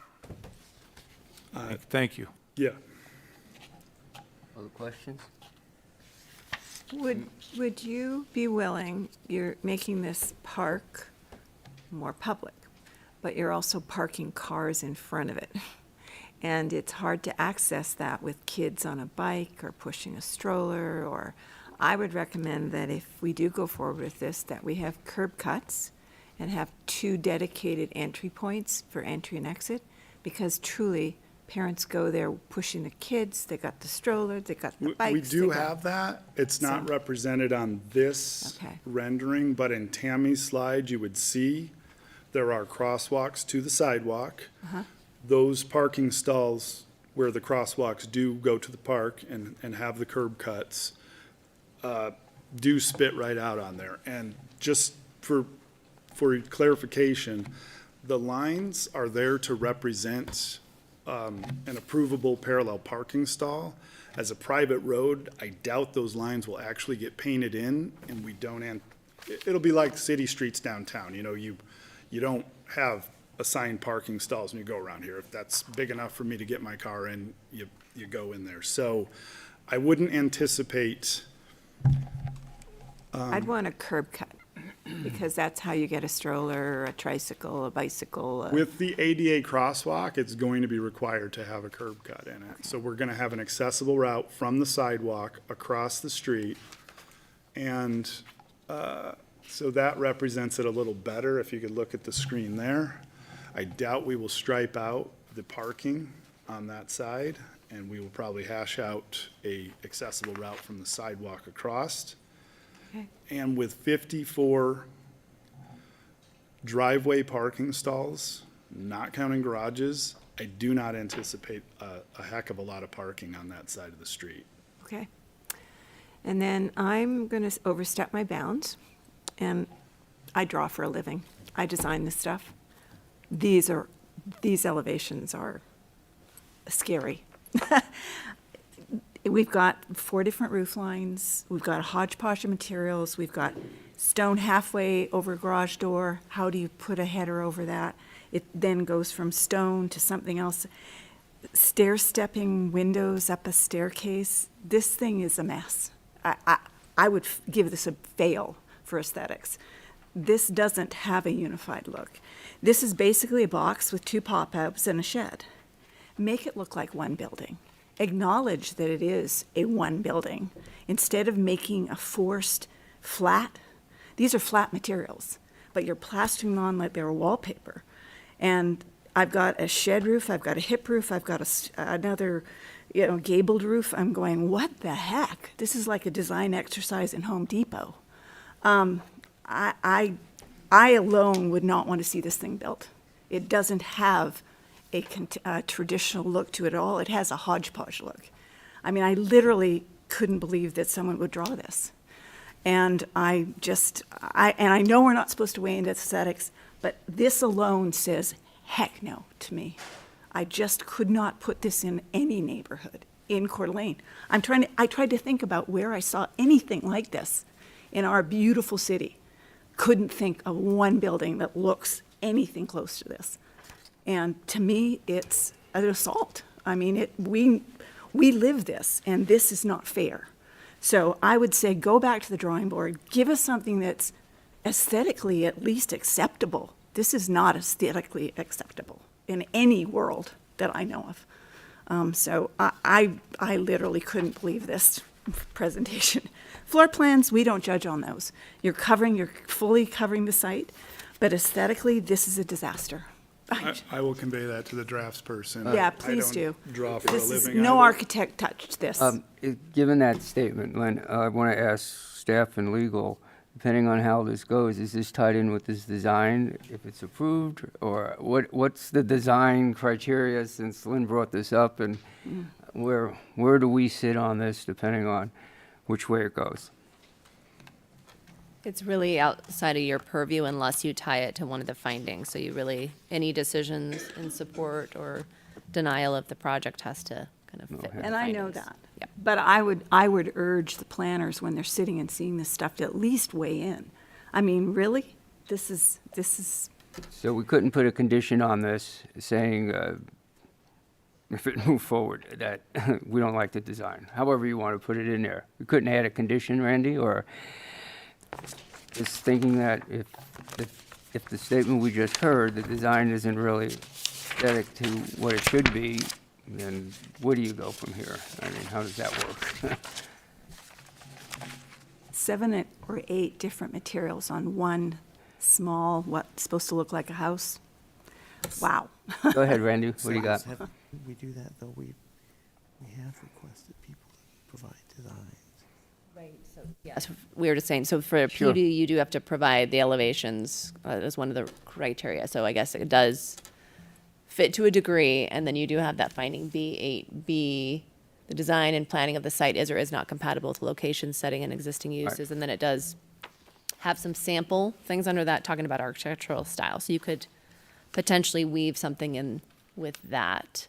And there's related 9 to of these. compatibility. 9 repeated elevations, 9. I assume they're all So the same. based on if the findings is made, they have to, if that finding either has to be met or you have to make some sort of statement why you're not agreeing with that findings and stuff. So that comes down to our findings later. But I do Right. appreciate the Yeah, input. that is correct, but it's difficult for the commission to micromanage those, and I don't think that's the intent of the code. It talks about the design compatible with the location, setting, and existing uses. Yes, you could look at the setting and say, well, this isn't compatible with setting, but I don't think the commission it's not intended that the commission impose its personal views on design. In essence, a de facto architectural review committee type of thing. We're not a PUD. I mean, we're not an HOA. I understand that Right. fully. But I also don't want to put my blessing on something that I think is below any standard in this city, any standard. This wouldn't even fly up in Hauser.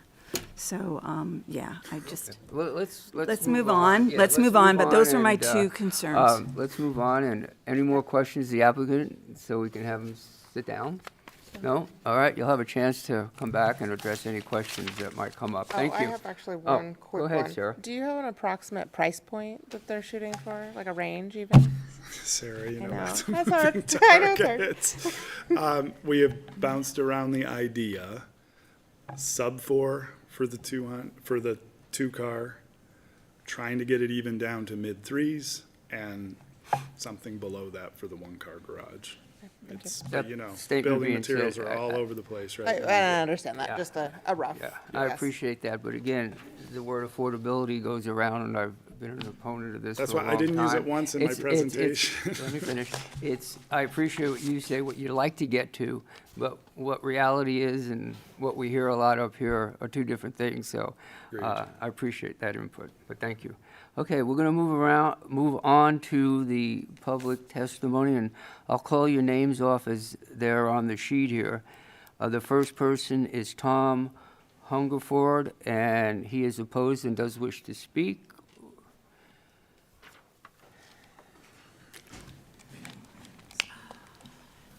Okay.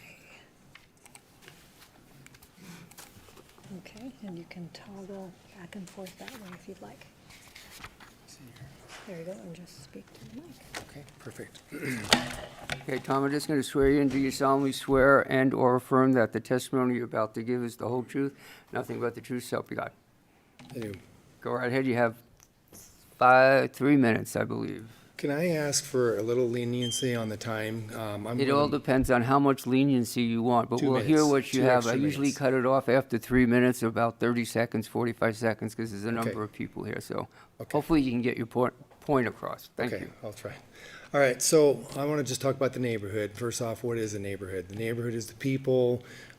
We are about having houses, older houses, that we often hear the term referred to as aging houses. People there choose these houses. What I'm going to do is I'm going to kind of move along a little quick here because I know I have my time limit there.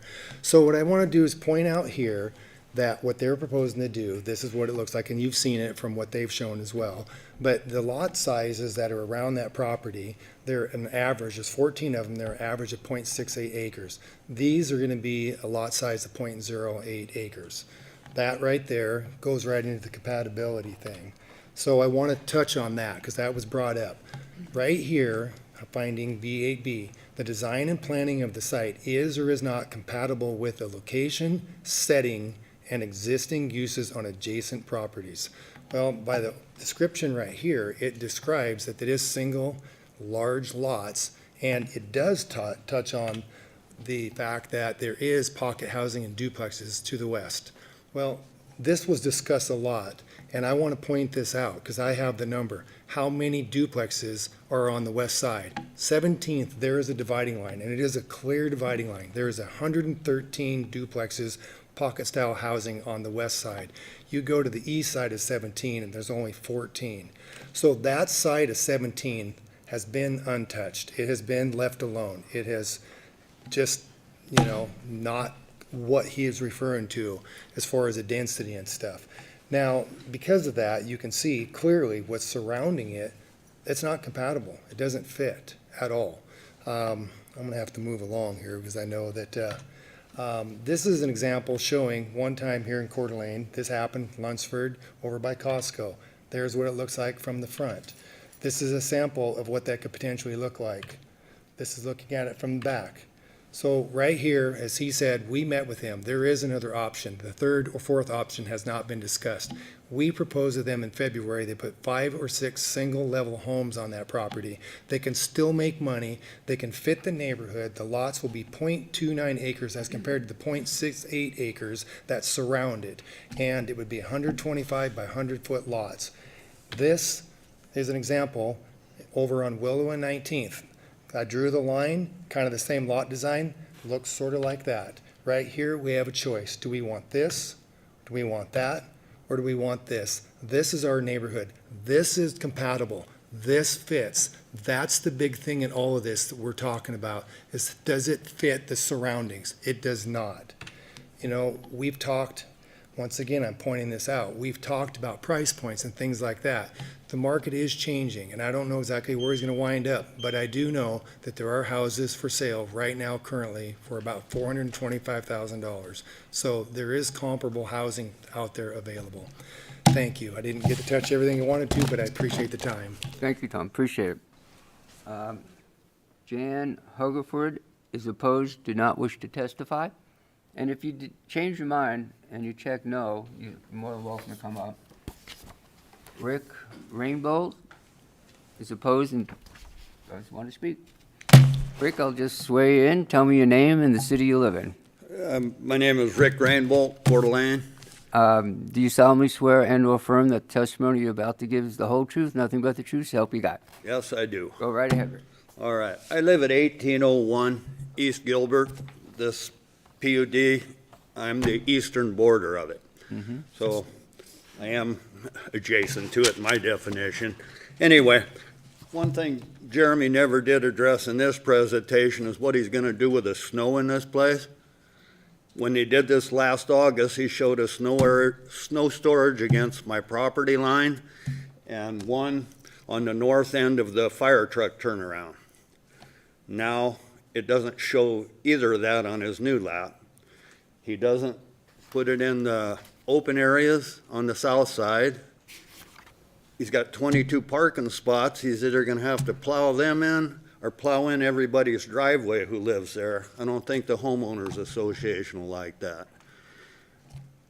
He changed the property line 14 feet on his eastern boundary, encroaching onto my property on his new proposal. His old proposal showed there being 10 feet there. How are you going to put all the snow from 10 feet on that, or that whole road, under the 10 feet that abuts my property? Then when it all melts, the water has to stay on his property, not in my tool shed and my shop.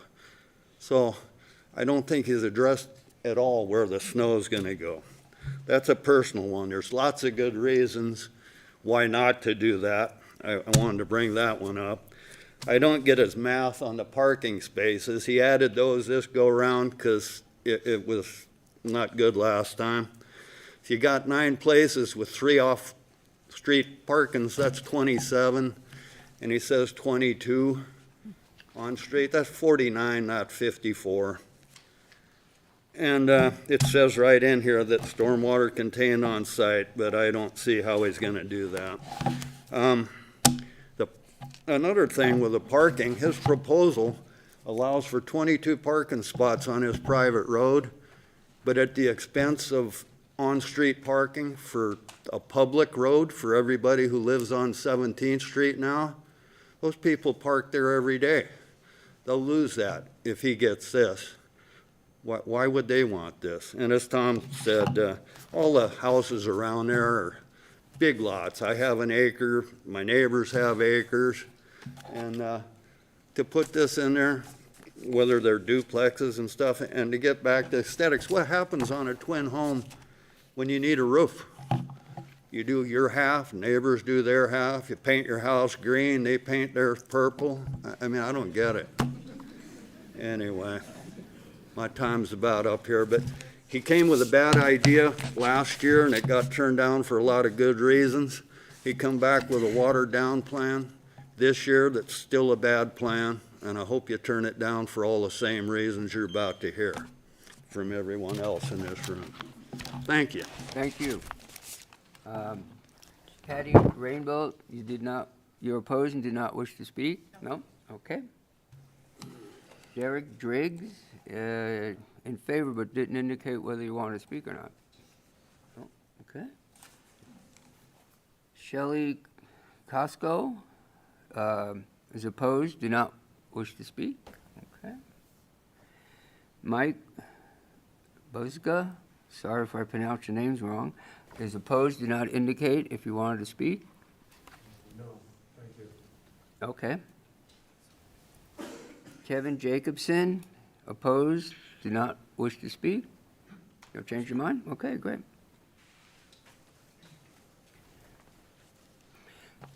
Kevin, your name and just your city, and I'll swear you in. Kevin Jacobson, Coeur d'Alene. Do you solemnly swear and affirm that the testimony you're about to give is the whole truth, nothing but the truth? So Yes, help it you is. God. Go right ahead. Thank you, Okay. Kevin. After seeing the plans that they're looking at doing with the streets, why are there not cul-de-sacs? It means they want to expand. They want to wait for their aging community, as they put it, for these acreages so they can expand more duplexes into those. He even said he wants to expand the water line if it needs to go past to the east. Well, why would you do that? You know, these people have water. The parking spots, how long are the driveways? From garage door to the beginning of the sidewalk, not past the sidewalk. How many of those are gonna be blocked? You figure 18 units, you know, you got 2 cars on one side, 1 car on another, that's 3. You're just gonna start adding up. What happens if people have boats? What happens if people have motorhomes? They're not gonna have room to turn around in there. It's not making sense. Also, has the city done a study on Nettleton Gulch Road itself? The traffic going down there that goes to Canfield, that goes to the recreation areas. I live on Nettleton Gulch.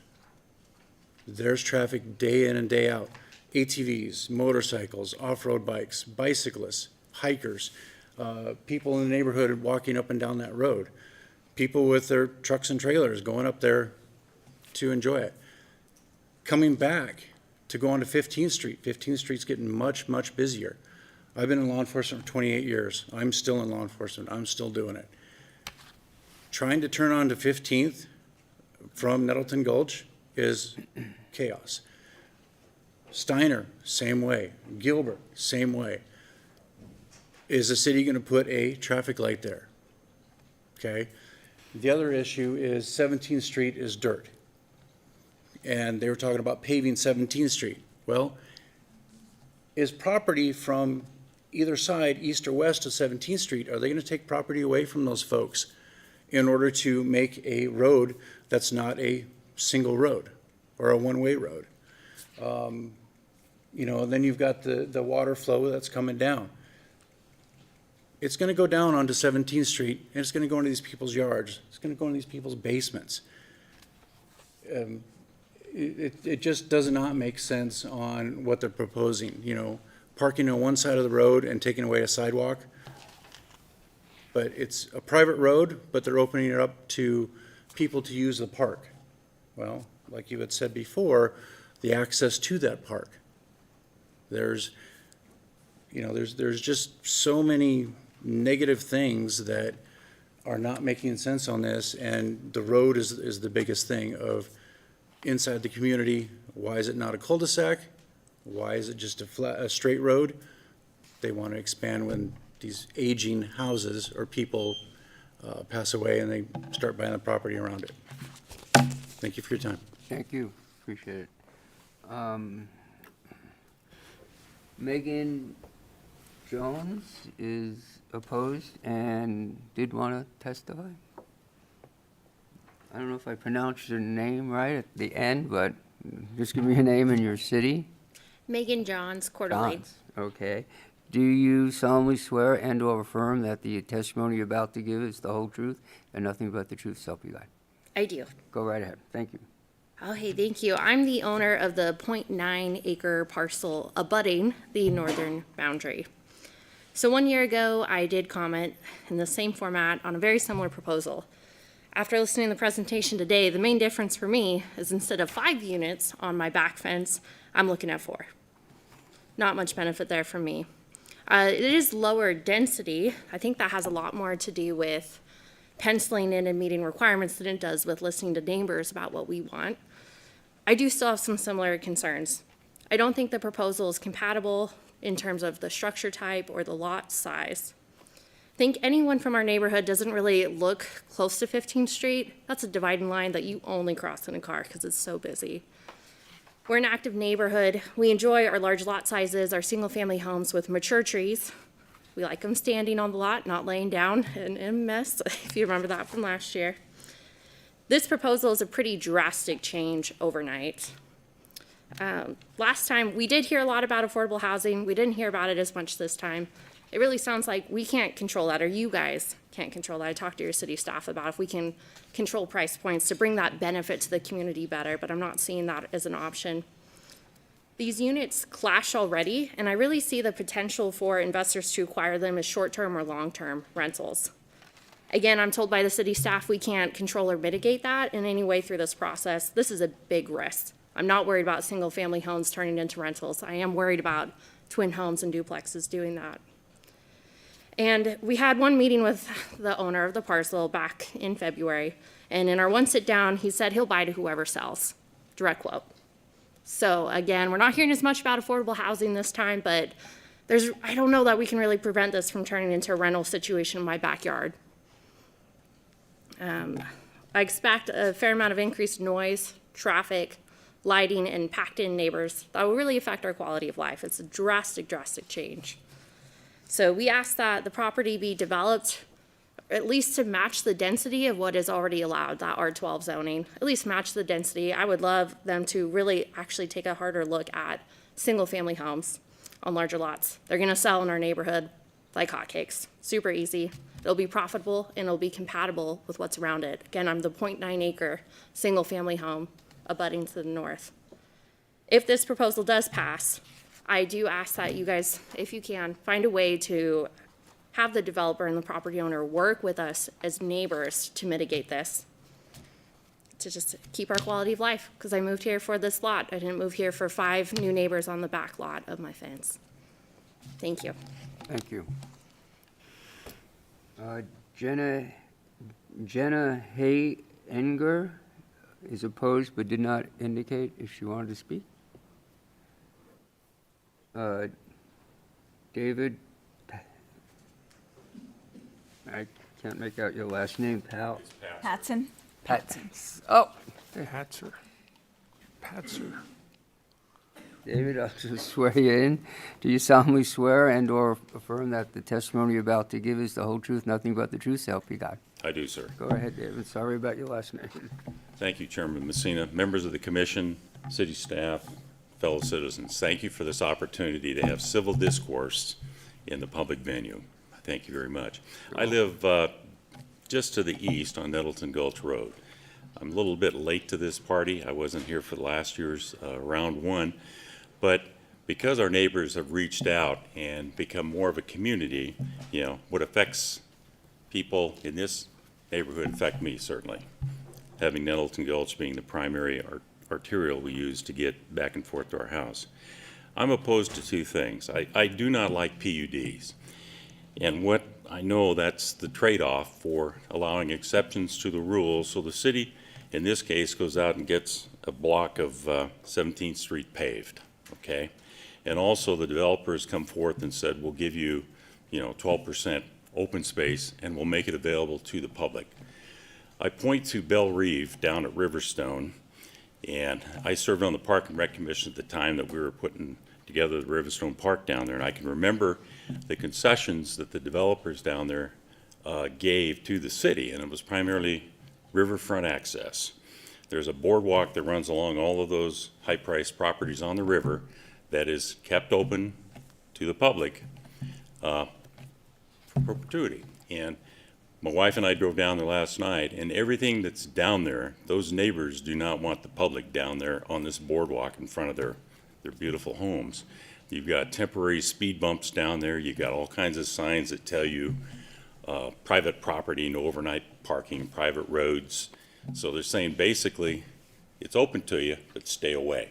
And that's what I worry about, this concession of making this public space open to everybody, because when people buy these types of homes, they don't really go, they did what? The developer did what, affording this? I don't want these people coming in here walking their dogs in this deal, and I got to pay for it through my HOA fees.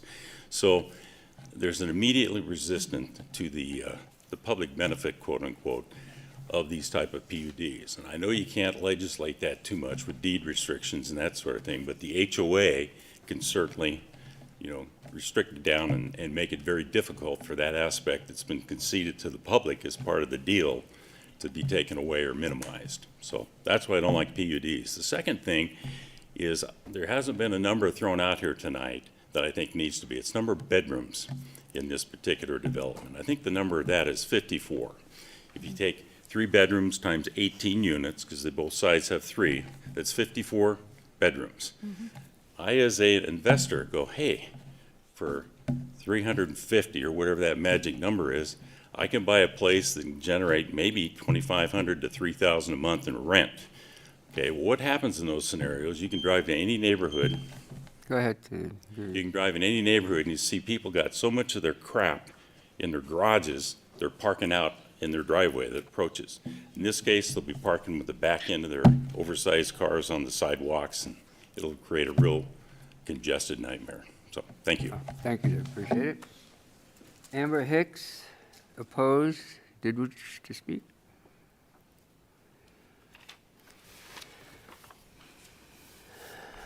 Hi, Amber, I'll just swear you in. Just name and your city you live in. Amber Hicks, Coeur d'Alene. Thank you. Do you solemnly swear and/or affirm that the testimony you're about to give is the whole truth, nothing but the truth? So help you God. Yes, sir. Go right ahead. Thank you.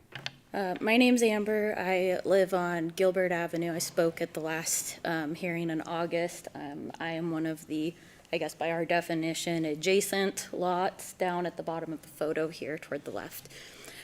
What I wanted to touch on today has a little bit to do with parking, more with the comprehensive plan and the fit of this establishment. In reading through the definition of our compact neighborhood that we have been classified as in this neighborhood shown on the map here, it says a compact neighborhood's key characteristics is that it's an established street grid with bicycle and pedestrian facilities. We do not currently have that anywhere in our neighborhood. Once you go east of 15th Street, we have no sidewalks beyond the first couple homes that are there.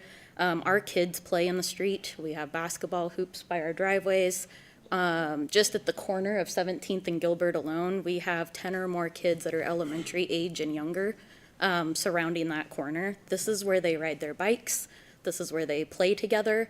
My concern is for safety of our neighborhood, because I know that's a key component of what you oversee is the safety of the residents there. Adding this many units into somewhere that was previously a single-family residence is going to create more traffic, because there has been no traffic from that parcel.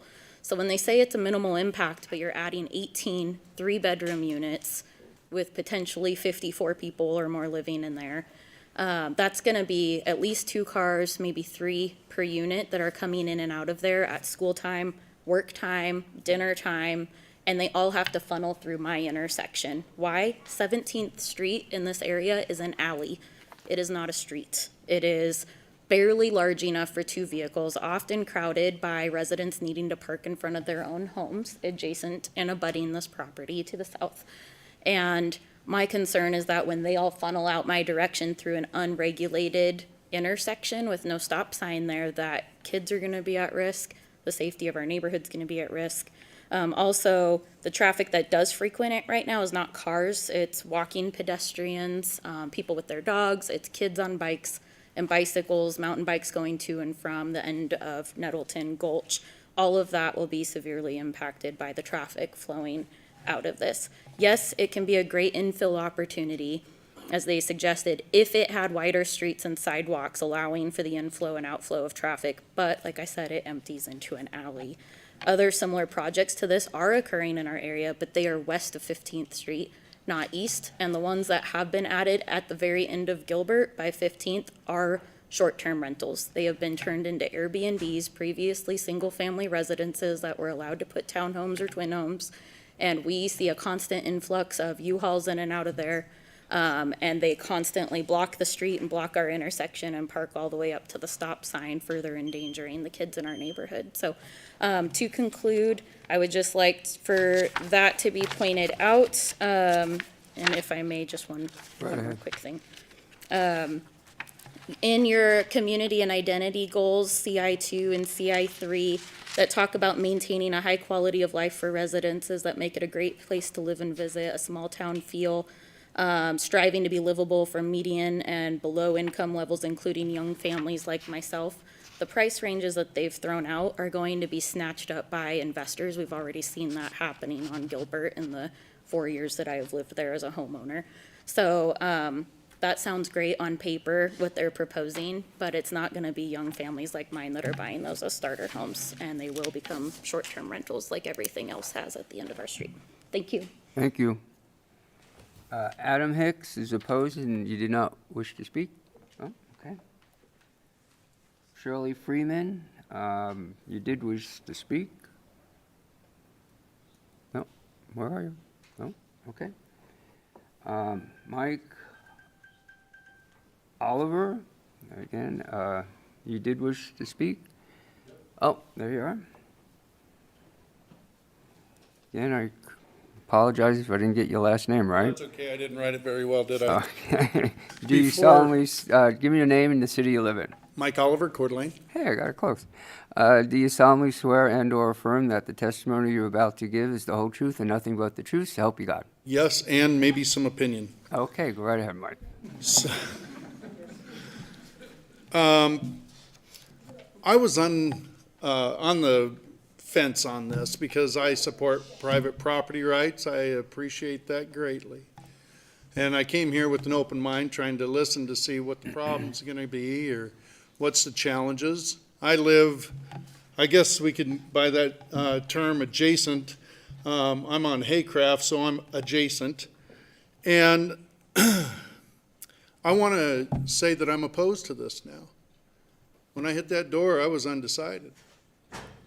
What I saw in the presentation of the developer, kind of strikes me as lacking integrity. And let me explain what I'm talking about. The gentleman said he met with neighbors. I've been on Haycraft for 25 years.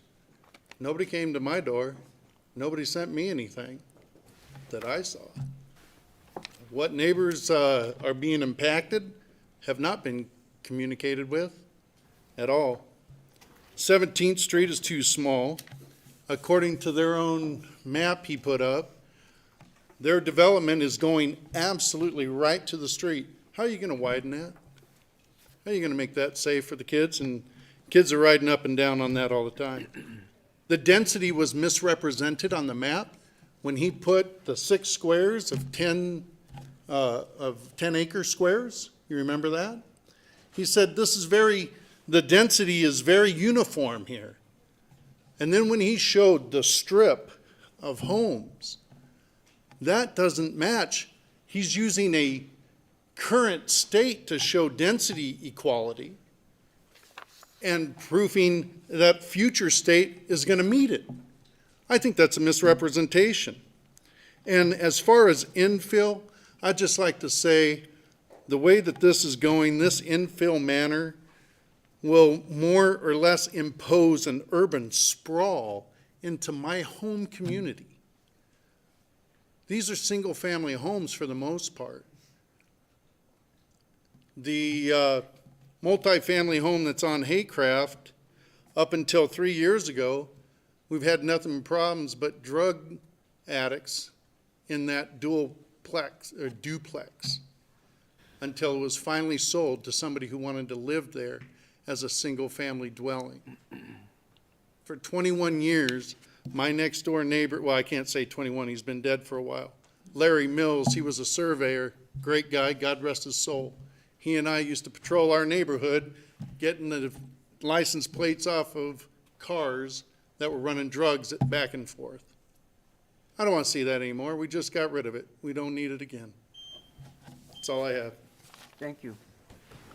Susan Runninger is opposed, did not indicate if you wanted to speak.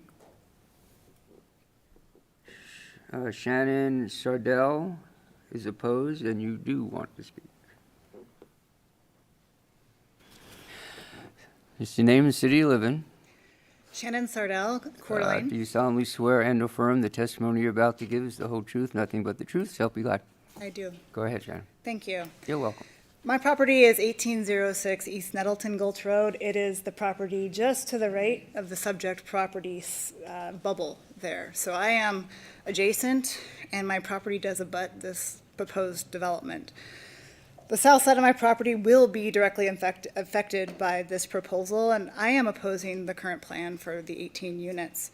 My family is very active in the neighborhood. We are dog walkers, cyclists, mountain bikers, gardeners, and beekeepers. We have chosen to live here because it is not a homeowners association, but still everyone in this neighborhood manages to do the right thing. We are also accountable to each other, and if one person speeds through the neighborhood and hits a deer, no one has, but if they did, we would all know about it because we'd be asking that person to slow down and watch out for everything that was around it. It's not an aging neighborhood. I have kids. I have 2 kids. They're actually here tonight. There are bikers, walkers, and others that recreation extensively in this neighborhood. We have animals, and I am concerned for the safety of my kids and the kids in the rest of the neighborhood as well. Adding 2 vehicles per unit puts 36 more cars on a street at least twice daily, once to go to work, once to come back from work. And that's an additional 72 car trips just for those units in our neighborhood.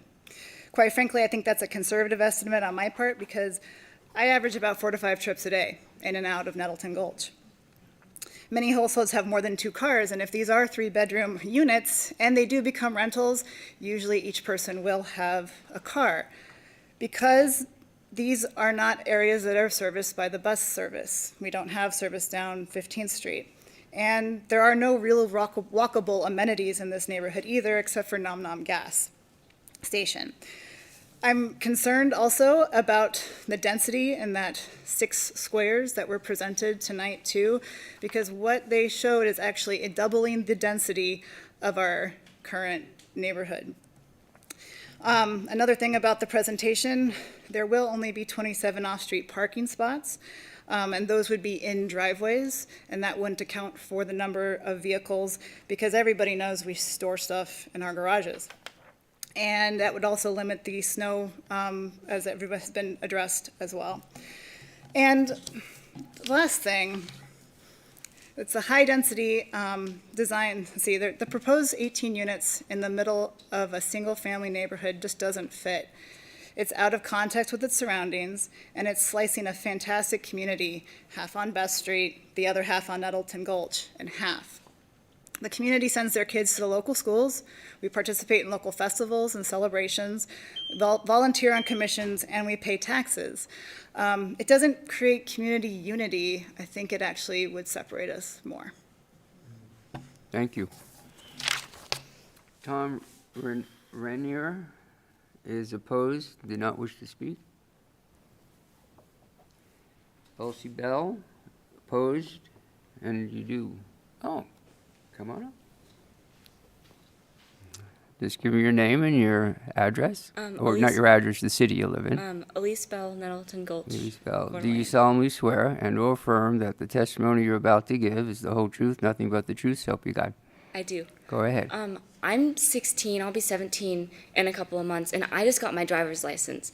There are now 3 cars that stay in our driveway, and like, that's that's a lot. This isn't proposing space if it snows for those cars, because the driveway, let's say we lived in one of those and it had a 1-car garage and 1 parking spot for the outside of the garage. We fill it with our mountain bikes because we're mountain bikers. I love mountain biking, and I've been on the team here for a couple seasons now. It's great. There's so much cool mountain biking around here, but like the roads will be traveled a bunch by all these new cars. And if we lived in one of those places and we put our mountain bikes in that garage, there'd be space for 1 car. What happens when it snows? Well, they said that there's a downgrade on the street pushing the snow towards the park, right? That pushes it towards parallel parking spots. Well, if we have our car parked in the space outside the garage, then we have the space in the summer during the no snow season to park our 2 other cars, because my mom has a car and my stepdad has a car. We park, and then my car too, sorry. It's okay. Take your time. We park those other 2 cars on the street, my car and let's say my stepdad's car. We park those on the street. Well, when it snows, all that snow is pushed up against the parallel parking spots. That leaves no room for our cars. It was said that maybe we'd push it against another property owners. Well, that doesn't make it fair to them because they're losing their yard. Maybe when snow melts, everyone knows it becomes a swamp, right? Mm-hmm. It makes their backyard a swamp. Who wants that, right? Mm-hmm. So, yeah. Thank you. Well, thank you for speaking. Appreciate you being here. Tristan Bell? Want to speak? No? Okay. Thank you for being here, though. I have Todd Kaufman is in favor.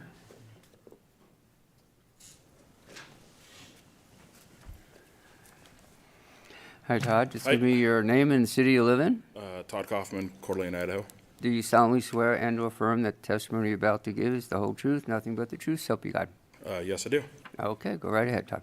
Okay, so I bought this property a year and a half ago. Looking to, my boys and I do a little thing, development here, and build some houses. It's zoned R12. All the stuff around it is zoned R12. And I mean, I think a lot of people, the neighbors, they don't really understand what the R12 is. The city, looking years ahead, zoned all of this R12, which gave you 12 units per acre. Doesn't mean you have to do that. Doesn't mean the old people did that. And I guarantee it wasn't when they built those single-family residents, it wasn't zoned R12. The forefathers that put this stuff together changed it to R12. And you've seen that as older places are getting tore down, that's what they're doing. They're building more units per acre. We've talked about street parking. Like, we're giving 76 parking places between garages, driveways, and what we've provided on our private street. That's 76.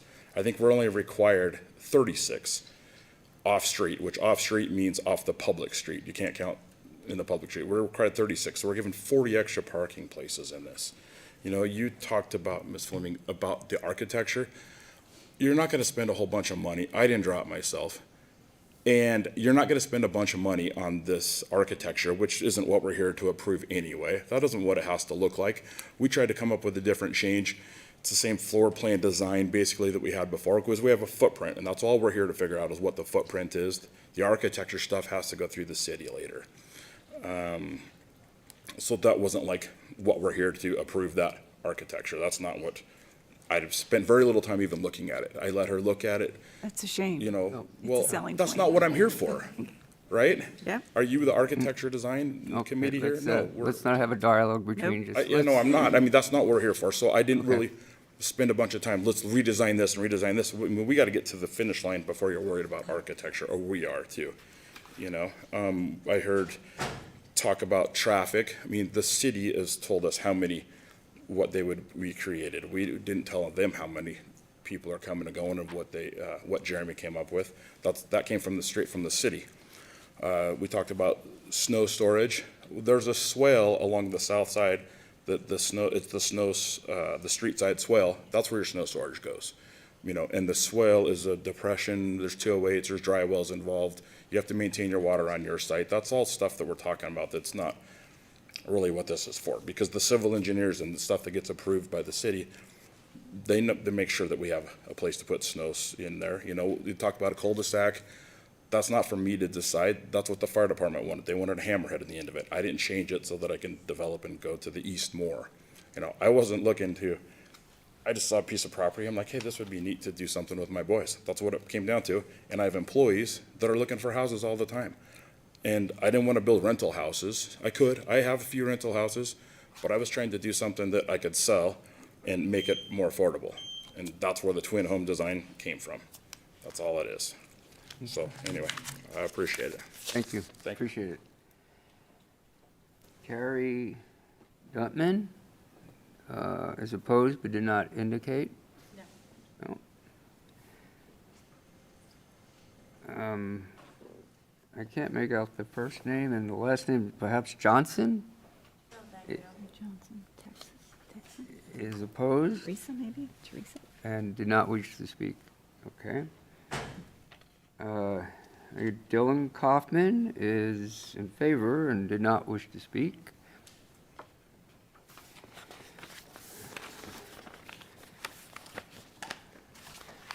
I got Brody Kaufman is in favor and did not wish to speak. Shan Beck, no, I'm trying my best here. Betcher is opposed and did not wish to speak. Dr. James Blondian is opposed and did not wish to speak. Mary Ann Blongen is opposed and did not wish to speak. Darren Weisberg? is opposed and did not wish to speak. Kathleen Vergers is opposed and did not wish to speak. Robert Bowe is opposed and did not wish to speak. Jonathan Counts is opposed and did not wish to speak. Larry Kitchman is opposed and did not indicate whether he wanted to speak or not. Paul DeGraciers is opposed and did not wish to speak. We're getting there. Joshua DeGraciers is opposed and did not wish to speak. Chris Grober is opposed and did not wish to speak.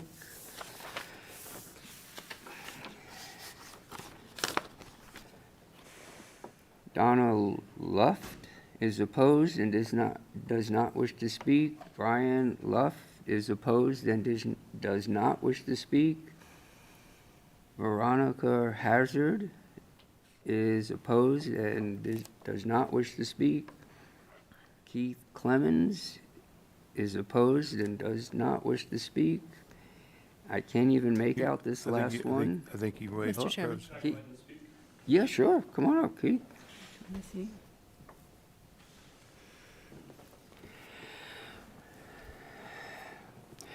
Name and city. Keith Clemens, City of Coeur d'Alene. Do you solemnly swear and/or affirm that the testimony you are about to give is the whole truth, nothing but the truth, so help you God? I do. Go right ahead, Keith. You have to excuse me, I always vowed I should never speak at one of these, but I live further down Nettleton Gulch, and so I'm very familiar with this area. I grew up here all my life. Gosh, this just doesn't fit for the area, for the people surrounding the different properties. Doesn't fit at all. And I look at all the conversation about garages and parking spaces, and it seems like those numbers grow every time. We're up to 76. I just think this doesn't fit. It doesn't fit what the city of Coeur d'Alene wants. I just don't think it fits what the community wants. You open up that area like that for that development, then it's going to be the next section will be taken, because it's county around it to the east. So pretty soon the next section, will be 5 acres will be taken, it'll be annexed into the city, and we'll have another good group of homes because we already have one high density, in my opinion, high density here. But just to let you know, I'm opposed to it. I don't feel it fits the area or the community. Thank you, Keith, appreciate it. Again, I can't make out this last person, but, Probably me, Al Mesmo. oh, Yep, it is. I have handwriting, I can't even read. okay. Well, let us know your name and the city you live in. Al Mesmo, Coeur d'Alene, Idaho. Okay, For a really long time.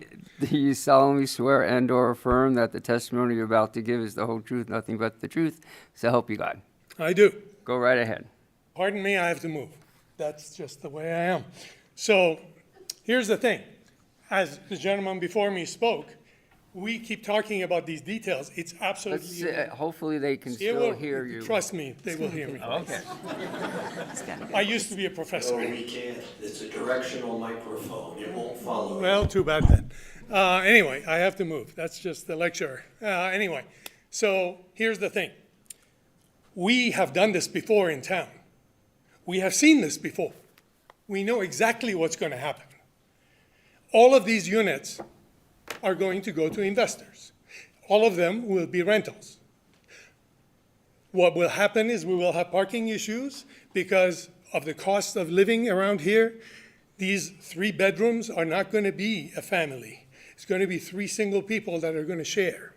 We've seen it. It's all over the place. You go on the other side of 15th Street, and you can already see that high-density development. We spoke to people who live there, and have lived there for a long time, and there's a boat, there's all these things all over the street. That is exactly what is going to happen. I am not interested in discussing what intentions are. Intentions are probably great. I don't question that. The reality of our town is that this has happened before, and it's happening over and over again. And people are getting upset. People are getting really upset. And we are trying to avoid that in our neighborhood because we've seen it elsewhere and we see how people don't like it to a point that many people are moving. So, but we're running out of places to live, to move to. Now, as far as the 17th Street alley, and I will call it alley because that's exactly what it is, already, without it being paved and without that whole property, what you're not seeing here is that that entire property essentially slopes a little bit south and a little bit west.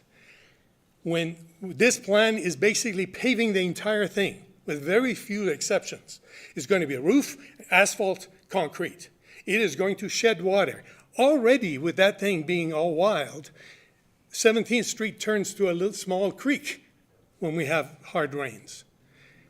Our weather is getting weird all the time. Those of us who have lived here a long time remember when our growing zone was zone 5. What is it now?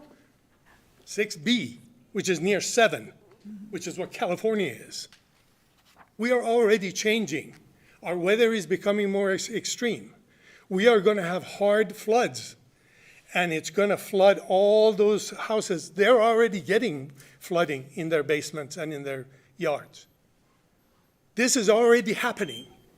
This is going to it's just going to make the whole thing so much worse. And that's just that one thing. There are kids all over the place. People have talked about it. Old neighborhood, yeah, old buildings, but all these young people have chosen to move here and buy places.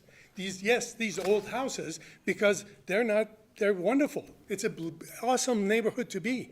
There are kids playing everywhere. This traffic is going to be huge. There are going to be 3 people in each one of these units. Singles, renting, probably. Maybe 1 or 2 won't, but the rest of them will, because that's what we've seen. Thank you. Thank you. Nathaniel, I can't read your last name, but is opposed and did not wish to speak, though. Okay. I don't have anyone else on the list. Mr. If someone Chairman. else wants to speak. Mr. Chairman, come he on. said he wanted to speak. Want to speak? Oh. Give me your name and the city you live in, and I'll swear you in. Nathaniel Hawks, Coeur d'Alene, Idaho. Oh, sorry about that. Do you solemnly swear and/or affirm that the testimony you're about to give is the whole truth, nothing but the truth? So help you God. I do. Go right ahead. Thank you. My property is 1802. Right there, it's one of the adjacent properties. The only thing I can say is my family's been in that house for 60 years. I plan on passing that house down to my kids and down to their kids. What we don't want to see is a bunch of houses in our backyard that aren't going to be owned by a family that wants to do that. We used to have a full acre. We developed it. That's why there's a smaller lot. That's what needs to go on in the neighborhood. Small developments, break it up a little bit at a time. Eventually, we might get to where they want to go, but that's not what we have right now. That's all I had to say. Okay, thank you. Come on up and we'll sign the sheet after. Your name, the city you live in. Shelley Costco, Coeur d'Alene. Thank you. Do you solemnly swear and/or affirm that the testimony you're about to give is the whole truth, nothing but the truth? So help you God. Yes. Go right ahead. I've been sitting listening to everybody, and I'm just on the edge of my seat. I don't want to take away from the developer. I think that I'm on that side, but at the same time, not so many. I mean, it's a single dwelling place right now. Put a couple of homes on it, like somebody else had mentioned. But my main concern is the beauty of the land. It is the reason we moved into this area. And I am seeing that Coeur d'Alene, I know that development is needed. It brings in taxes and all kinds of things, but leave it for the environment, for the animals, for the people. It will be a treasure. We talk about aging homes. I live in a home that's 1962, and it is a heritage home. It is Herb Nettleton. It's where they lived. And I want to keep that. I want to keep that heritage. I want to keep that place sound. I want to see Nettleton Gulch and this area stay the way it is. Let it be what it is. Let it be history. Once you start to develop and bring in all of these kinds of townhouses, duplexes, whatever you want to call them, you can't go back. So allow some place in town to stay the way it is. It's the beauty of it. So. Thank you. Okay. Anyone else before I bring the applicant up to address anything he heard? If not, the applicant could come back up. Jeremy, if you want to come up and address some stuff before I close public testimony. Okay, Jeremy Terzulli again. No problem. Lot to cover. I'll try to No, take your time. hit it in order. You got. Best Did I you can. sign on the sign-up sheet, by the way? What's that? Did you sign up on this anywhere? I think I Okay, did. I didn't know if you have to. In or all the not. hubbub, I think I Okay. forgot. Let's just start with the parking, because that came up several times. It's actually pretty simple math. Each two garage unit, there are 9 of those. They have 2 stalls in the garage, 2 stalls in the driveway.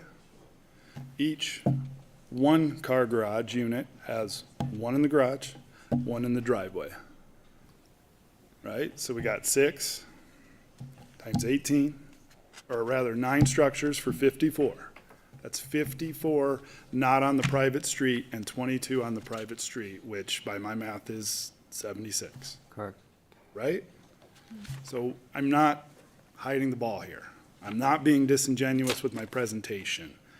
I took that oath seriously. If there are any holes in my presentation, I will acknowledge them. If we want to talk about me misrepresenting the density exhibit that I provided, I don't see it. Area 4, 13 current residents on there. Tear down the one that represents this property, right? That's 12. Add 18, that's 30. That's what I represented. I mean, if I'm wrong, I'll admit it, but it most certainly was not disingenuous or a deliberate misrepresentation of what's going on. So that's my analysis. Okay, let's talk stormwater, because that got brought up quite often. This street, other than not being crowned in the center, is a very close representation to an approvable city street with a stormwater swale on the south side. I believe we are incredibly overparked. And HOA can most certainly say from hours here to here, 1 a.m. to 6 a.m., no parking for the sake of snow removal. That will have to get worked out through the HOA, amendments made. It's a private road. It will have to be privately maintained.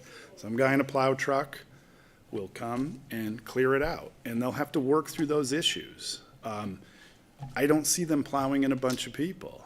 I just identified the number of parking stalls not on that private street, and we're way overparked per the city standards. So snow is gonna go in the street side swale. That's by design. We'll have to work through the HOA and when cars are parked there, and they'll have to go around the occasional car that is parked on the street overnight. But it'll likely be cleared out at 5 in the morning, like most commercial parking lots and stuff in the area. It'll be on a guy's route, and that's how snow removal will be handled. No different than your city streets. Gets shoved into the swale, which has a 2-to-1 slope on each side. Injection wells at the base of those swales, as it melts. I told you that I pulled the soil survey earlier today. It's prairie gravels underneath there. That's the best draining soil that we have around here. You install injection wells as per required. That's how it happens. I would direct you to page 27 of the staff report. All stormwater must be contained on site. A stormwater management plan meeting the requirements of the city is required. Not recommended, not, hey, hope you do it, Mr. Developer, required. We don't get to pull our first building permit until it's been signed off on. Not a drop of stormwater is supposed to leave this site. It'll be designed by a licensed engineer, state of Idaho. It'll be reviewed by your city engineer, and then it'll be built to spec and inspected. That's how it works. People can speculate all day that water's just gonna flood off of this thing, but it can't. We have to design it to keep everything on site. We're required to. So let's just move past that. Stormwater will be treated on site as per required by the city engineer and city code. Talked about parking. Now, again, everybody is speculating and saying with 100% certainty these will all become rentals. I personally believe in the free market. I work with investor buyers, as I am a licensed broker in the state of Idaho. I work in only commercial and development real estate. If an investor were to come in here and want to buy up half of these, all of these, he's going to be looking for a discount. You heard testimony from Todd. His intention is to do two things: to meet something representing or something resembling an entry-level home, as well as to turn a modest profit. We're trying to run those two objectives concurrently here. If an investor would want to buy up this whole street, he's looking for a discount. Okay, let's just reduce the commissions to one side for real estate. I'll offer you 90 cents on the dollar across the board, and I'll buy the whole block off of you. Todd and his sons, they want to provide some housing entry level for the community, and they want to maximize their profit. In all likelihood, unless something crazy in the economy happens, they'll have the ability to set a price point and negotiate as close to retail and list price as they possibly can. An investor buyer is going to be looking for a discount by buying the whole thing. Free markets, oddly enough, with a little bit of oversight, have a way of self-regulating. I can't promise you that's the way it's going to happen, just like nobody in the gallery can promise you it's going to happen the other way. You have to figure it out. It did, and I've talked to Tom at length about, 5 to 6 custom homes in here versus twin homes, and it's just never landed that we're trying to match those two objectives. Can we provide something that a first-time home buyer can afford, and can we turn a modest profit? So entertain this for a minute. We go ahead and say, you know what, you're right. We'll punch in a shared driveway.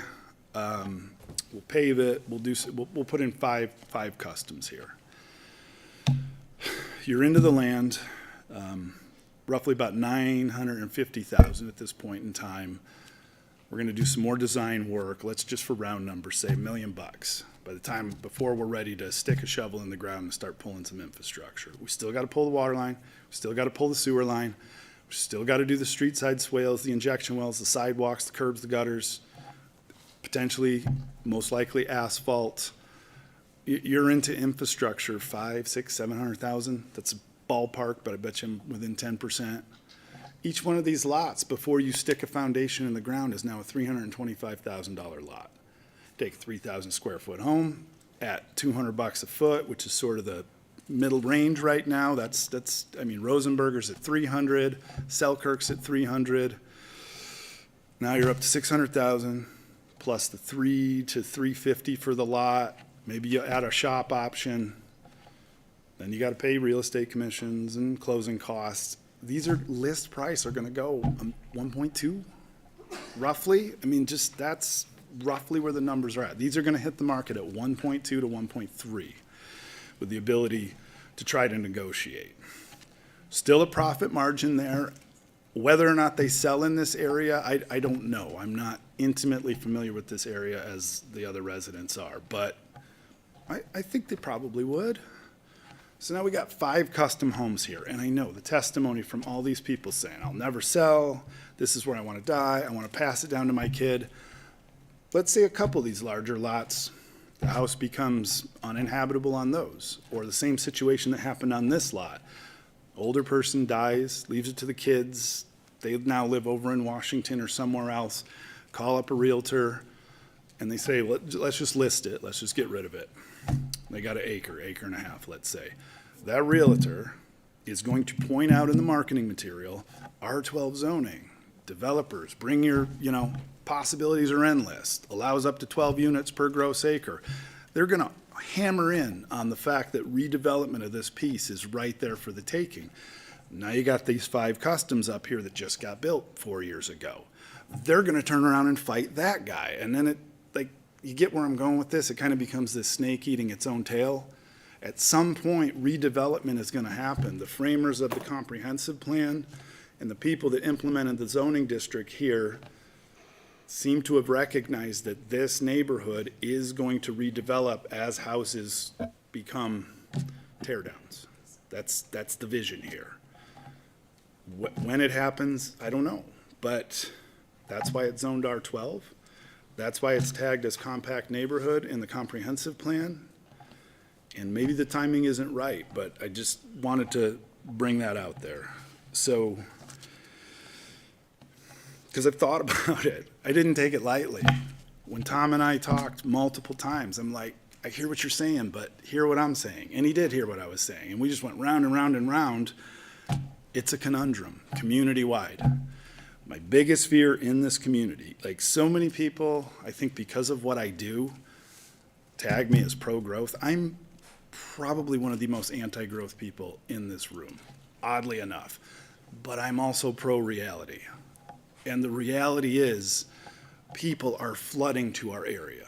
They are escaping communities that they find don't align with their values anymore. They're coming here. They're coming. and they can price locals out of the market. It's just the way the market works. It ebbs, it flows, we're up. I know we're in a plateau, maybe even a slight decline, but I don't see it. I think that's driven by inflation and the general stagnation in the economy. I think when it all balances itself out, we're going to find that climb again. And my biggest fear is that which we're trying to preserve, which is people that have lived here for decades, like all of us. All three of my kids were born in Kootenai County. My wife's an Idaho native. I am not. But we made this place our home decades ago.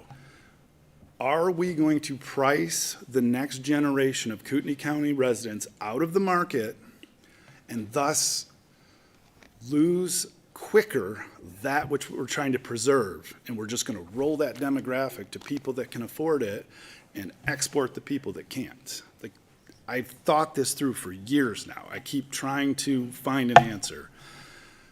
And one of the answers, unfortunately, is going to be infill development. That's where we're at. With that, thank you for your time. If there are any other clarifications that I could offer, let me know. Before I close public testimony on this, is there any questions of the applicant before it sits down? No? Okay, thank you very much. No questions. Okay, I'm thank you gonna for your time. Thank you. I'm going to close public testimony on this, bring it to the commission for discussion, and hopefully a motion. So whoever wants to, go ahead, John. I'll jump in to start the discussion. I don't think I'm ready for a motion. Maybe somebody else is, but I'll say this. This is a better plan than we saw last year. Doesn't mean I'm going to support it, but it's a better plan. You know, the parking is better. There's less units. So it's better in some ways. I also think it's better than a potential down the road alternative of the duplex alternative that is almost doable by right. So that's out there. I'll say that. Dave Patzer said a statement. Dave, you don't like PODs. I disagree with you a little bit. I will say this. There's a good place for a PUD and there's a place when they don't work. PUD is cluster housing. It doesn't give you any more density.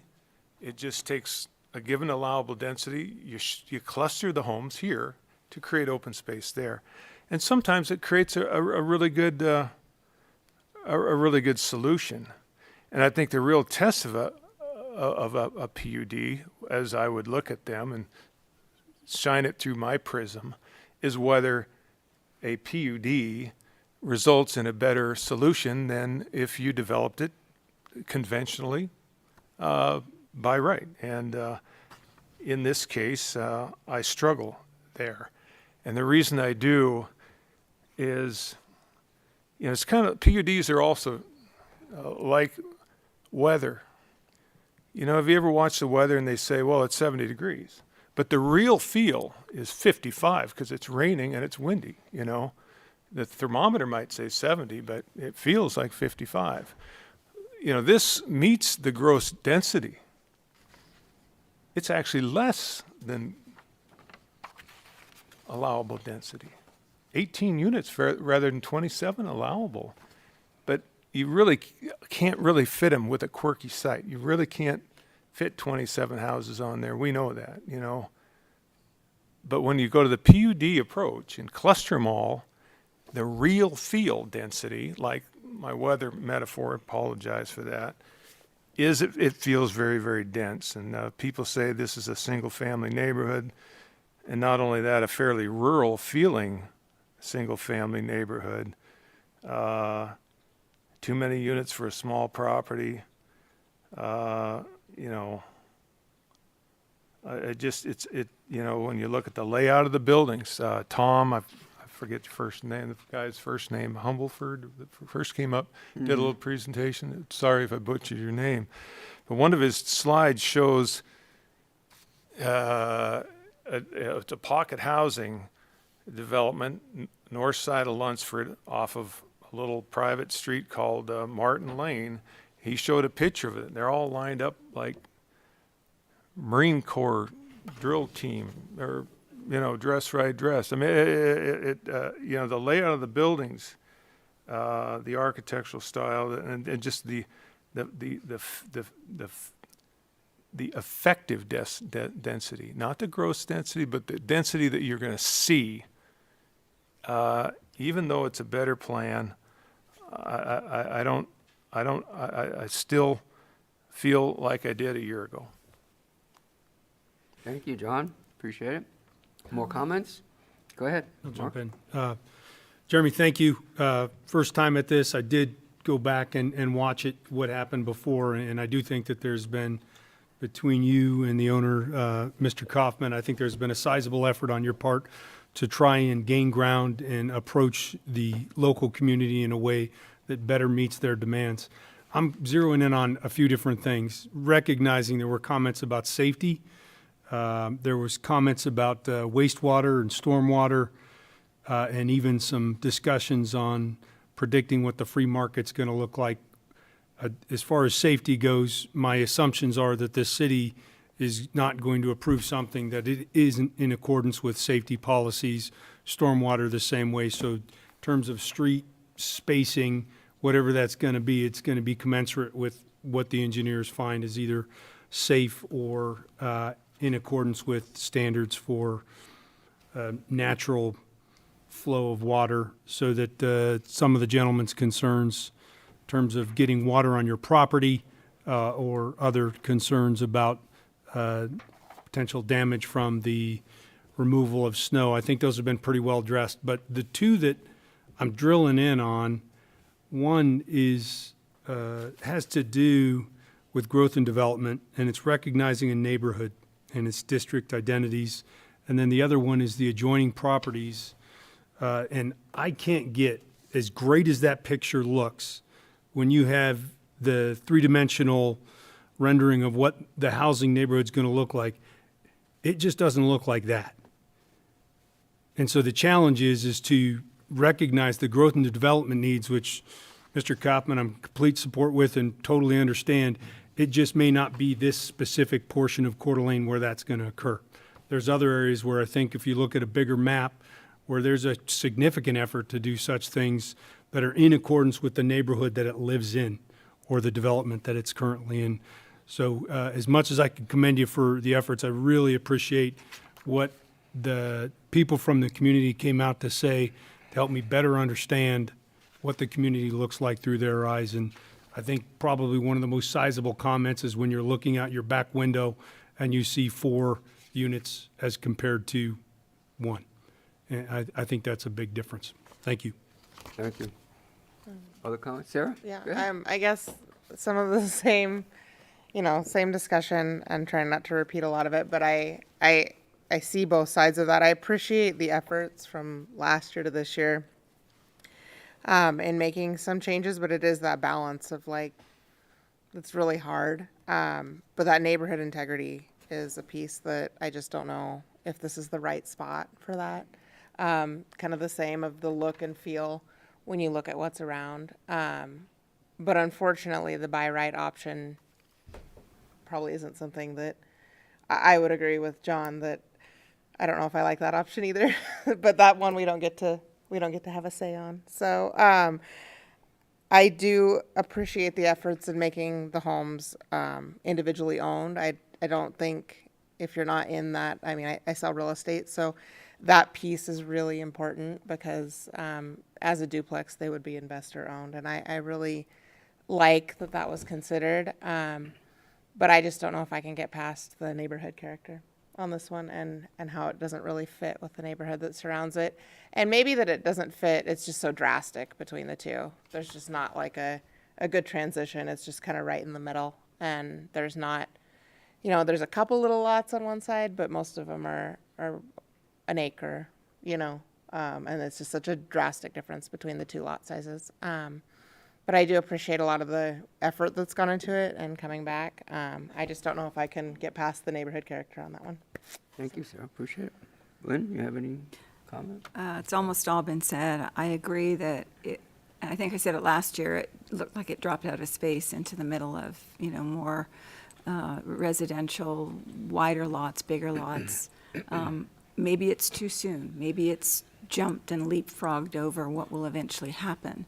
But I don't think that the impacts are offset by what's been brought to the community. I think the impacts override this improvement. I think that it's too harsh a solution amidst a very obviously unified community. Is exactly what we saw last year, and I appreciate the effort. I know they've tried very hard to make it make sense, but maybe it's just too soon in the wrong place. That's really what I'm concerned about. I agree with my fellow commissioners on what they just said, and again in the R12, so the neighbors realize by right they can come in and do single-family homes, which would be great if they choose to do that, and they can also do duplex housing, which they can do by right, and it's going to be how many units they can get on there and go through this process again. The applicants have the rights to develop it as R12 allows them. They can sell the property, and then whoever owns the property at some other given point could be right back here at some point, and we'll hear all that again. But I agree again with my fellow commissioners. It's just not compatible with the neighborhood. And so I'll ask for a motion at this time. I'll go ahead. Bear with me. This is a process, and it's kind of tedious, and it's kind As of much detail as you can, John. verbiage here. So with respect to PUD 1-23, this matter having come before the Planning Commission on August 8th, 2023, and there being a person present requesting approval of PUD 1-23, a request for a modification of a PUD development known as Kaufman Estates, applicant being Todd Kaufman, location being plus or minus 2.23 acre parcel located south of the east side of North 17th Street and East Steiner Avenue and south of Nettleton Gulch Road. Move that we adopt findings B1 through B7, which are just background statements of fact in our worksheet.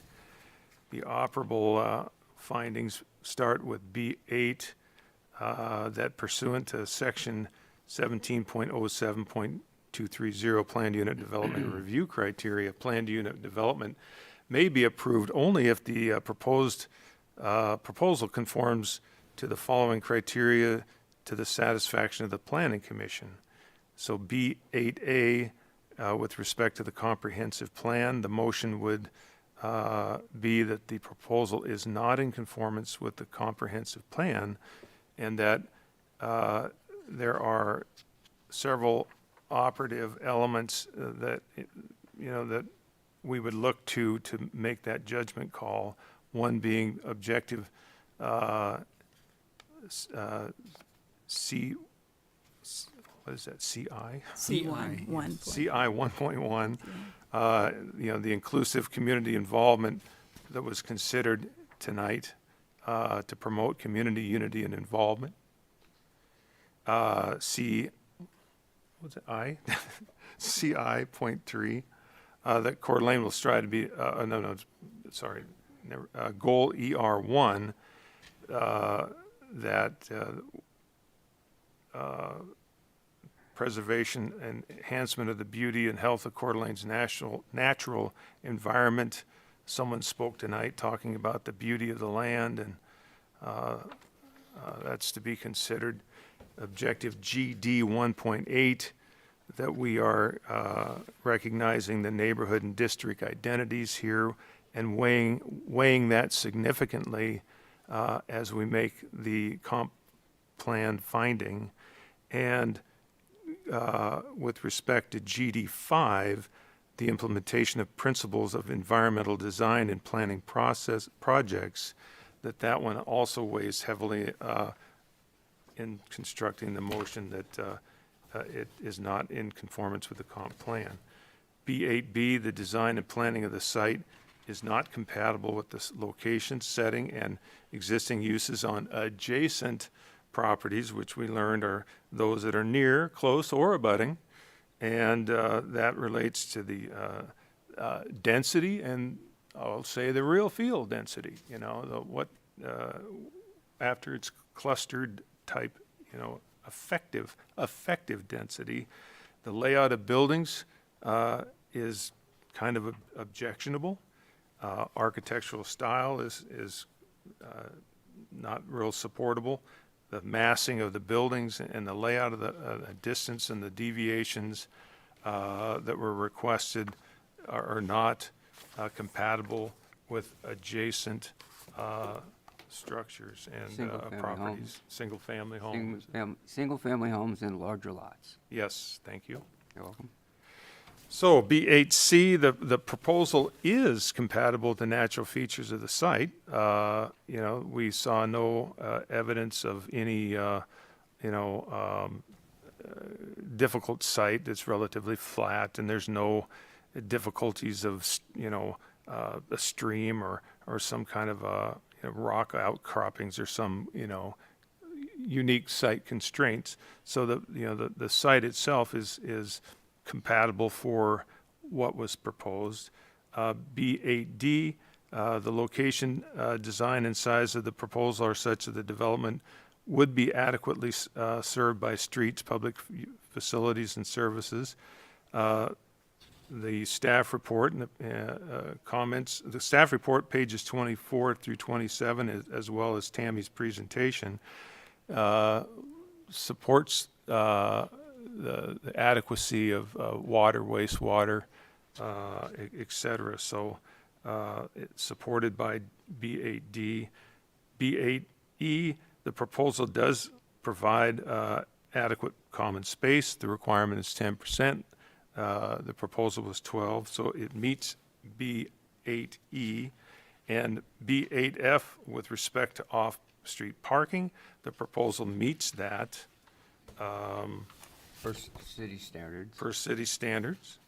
And B8G, the requirement that the proposal provides an acceptable method for perpetual maintenance, the requirement and acknowledgement of forming an HOA meets that, so B8G would be met.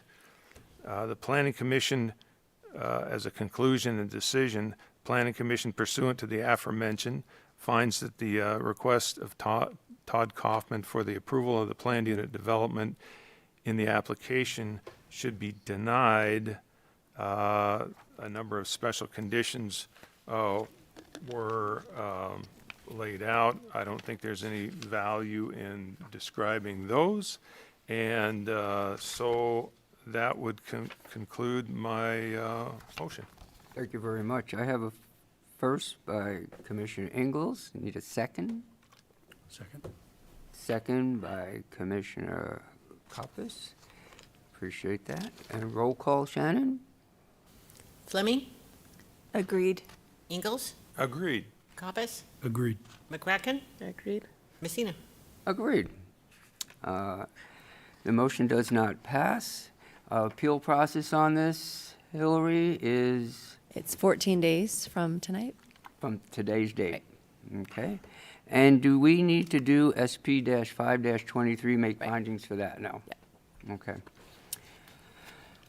John, since you opened the floodgates, if you'd like to. I'll muddle through this. I will have a couple questions as I get to a couple of these. Maybe you can help me out. Okay, but, thank you, appreciate it.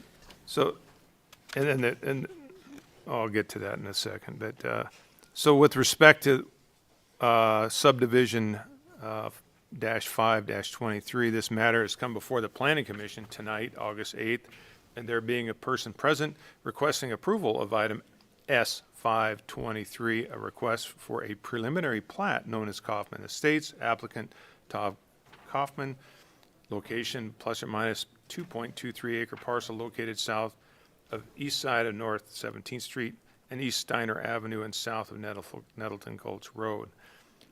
Again, findings B1 through B6 are statements of fact in our worksheet. B7 starts the operative findings pursuant to section 16.10.030A-1, preliminary plats. In order to approve a preliminary plat, the Planning Commission must make the following findings. B7A, that all of the preliminary plat requirements, in this case, they have been met as determined by the city engineer or his designee. And that is based on the statement on page 26 of the staff report, the statement that city engineer has attested that all preliminary plat elements have been met as required by code.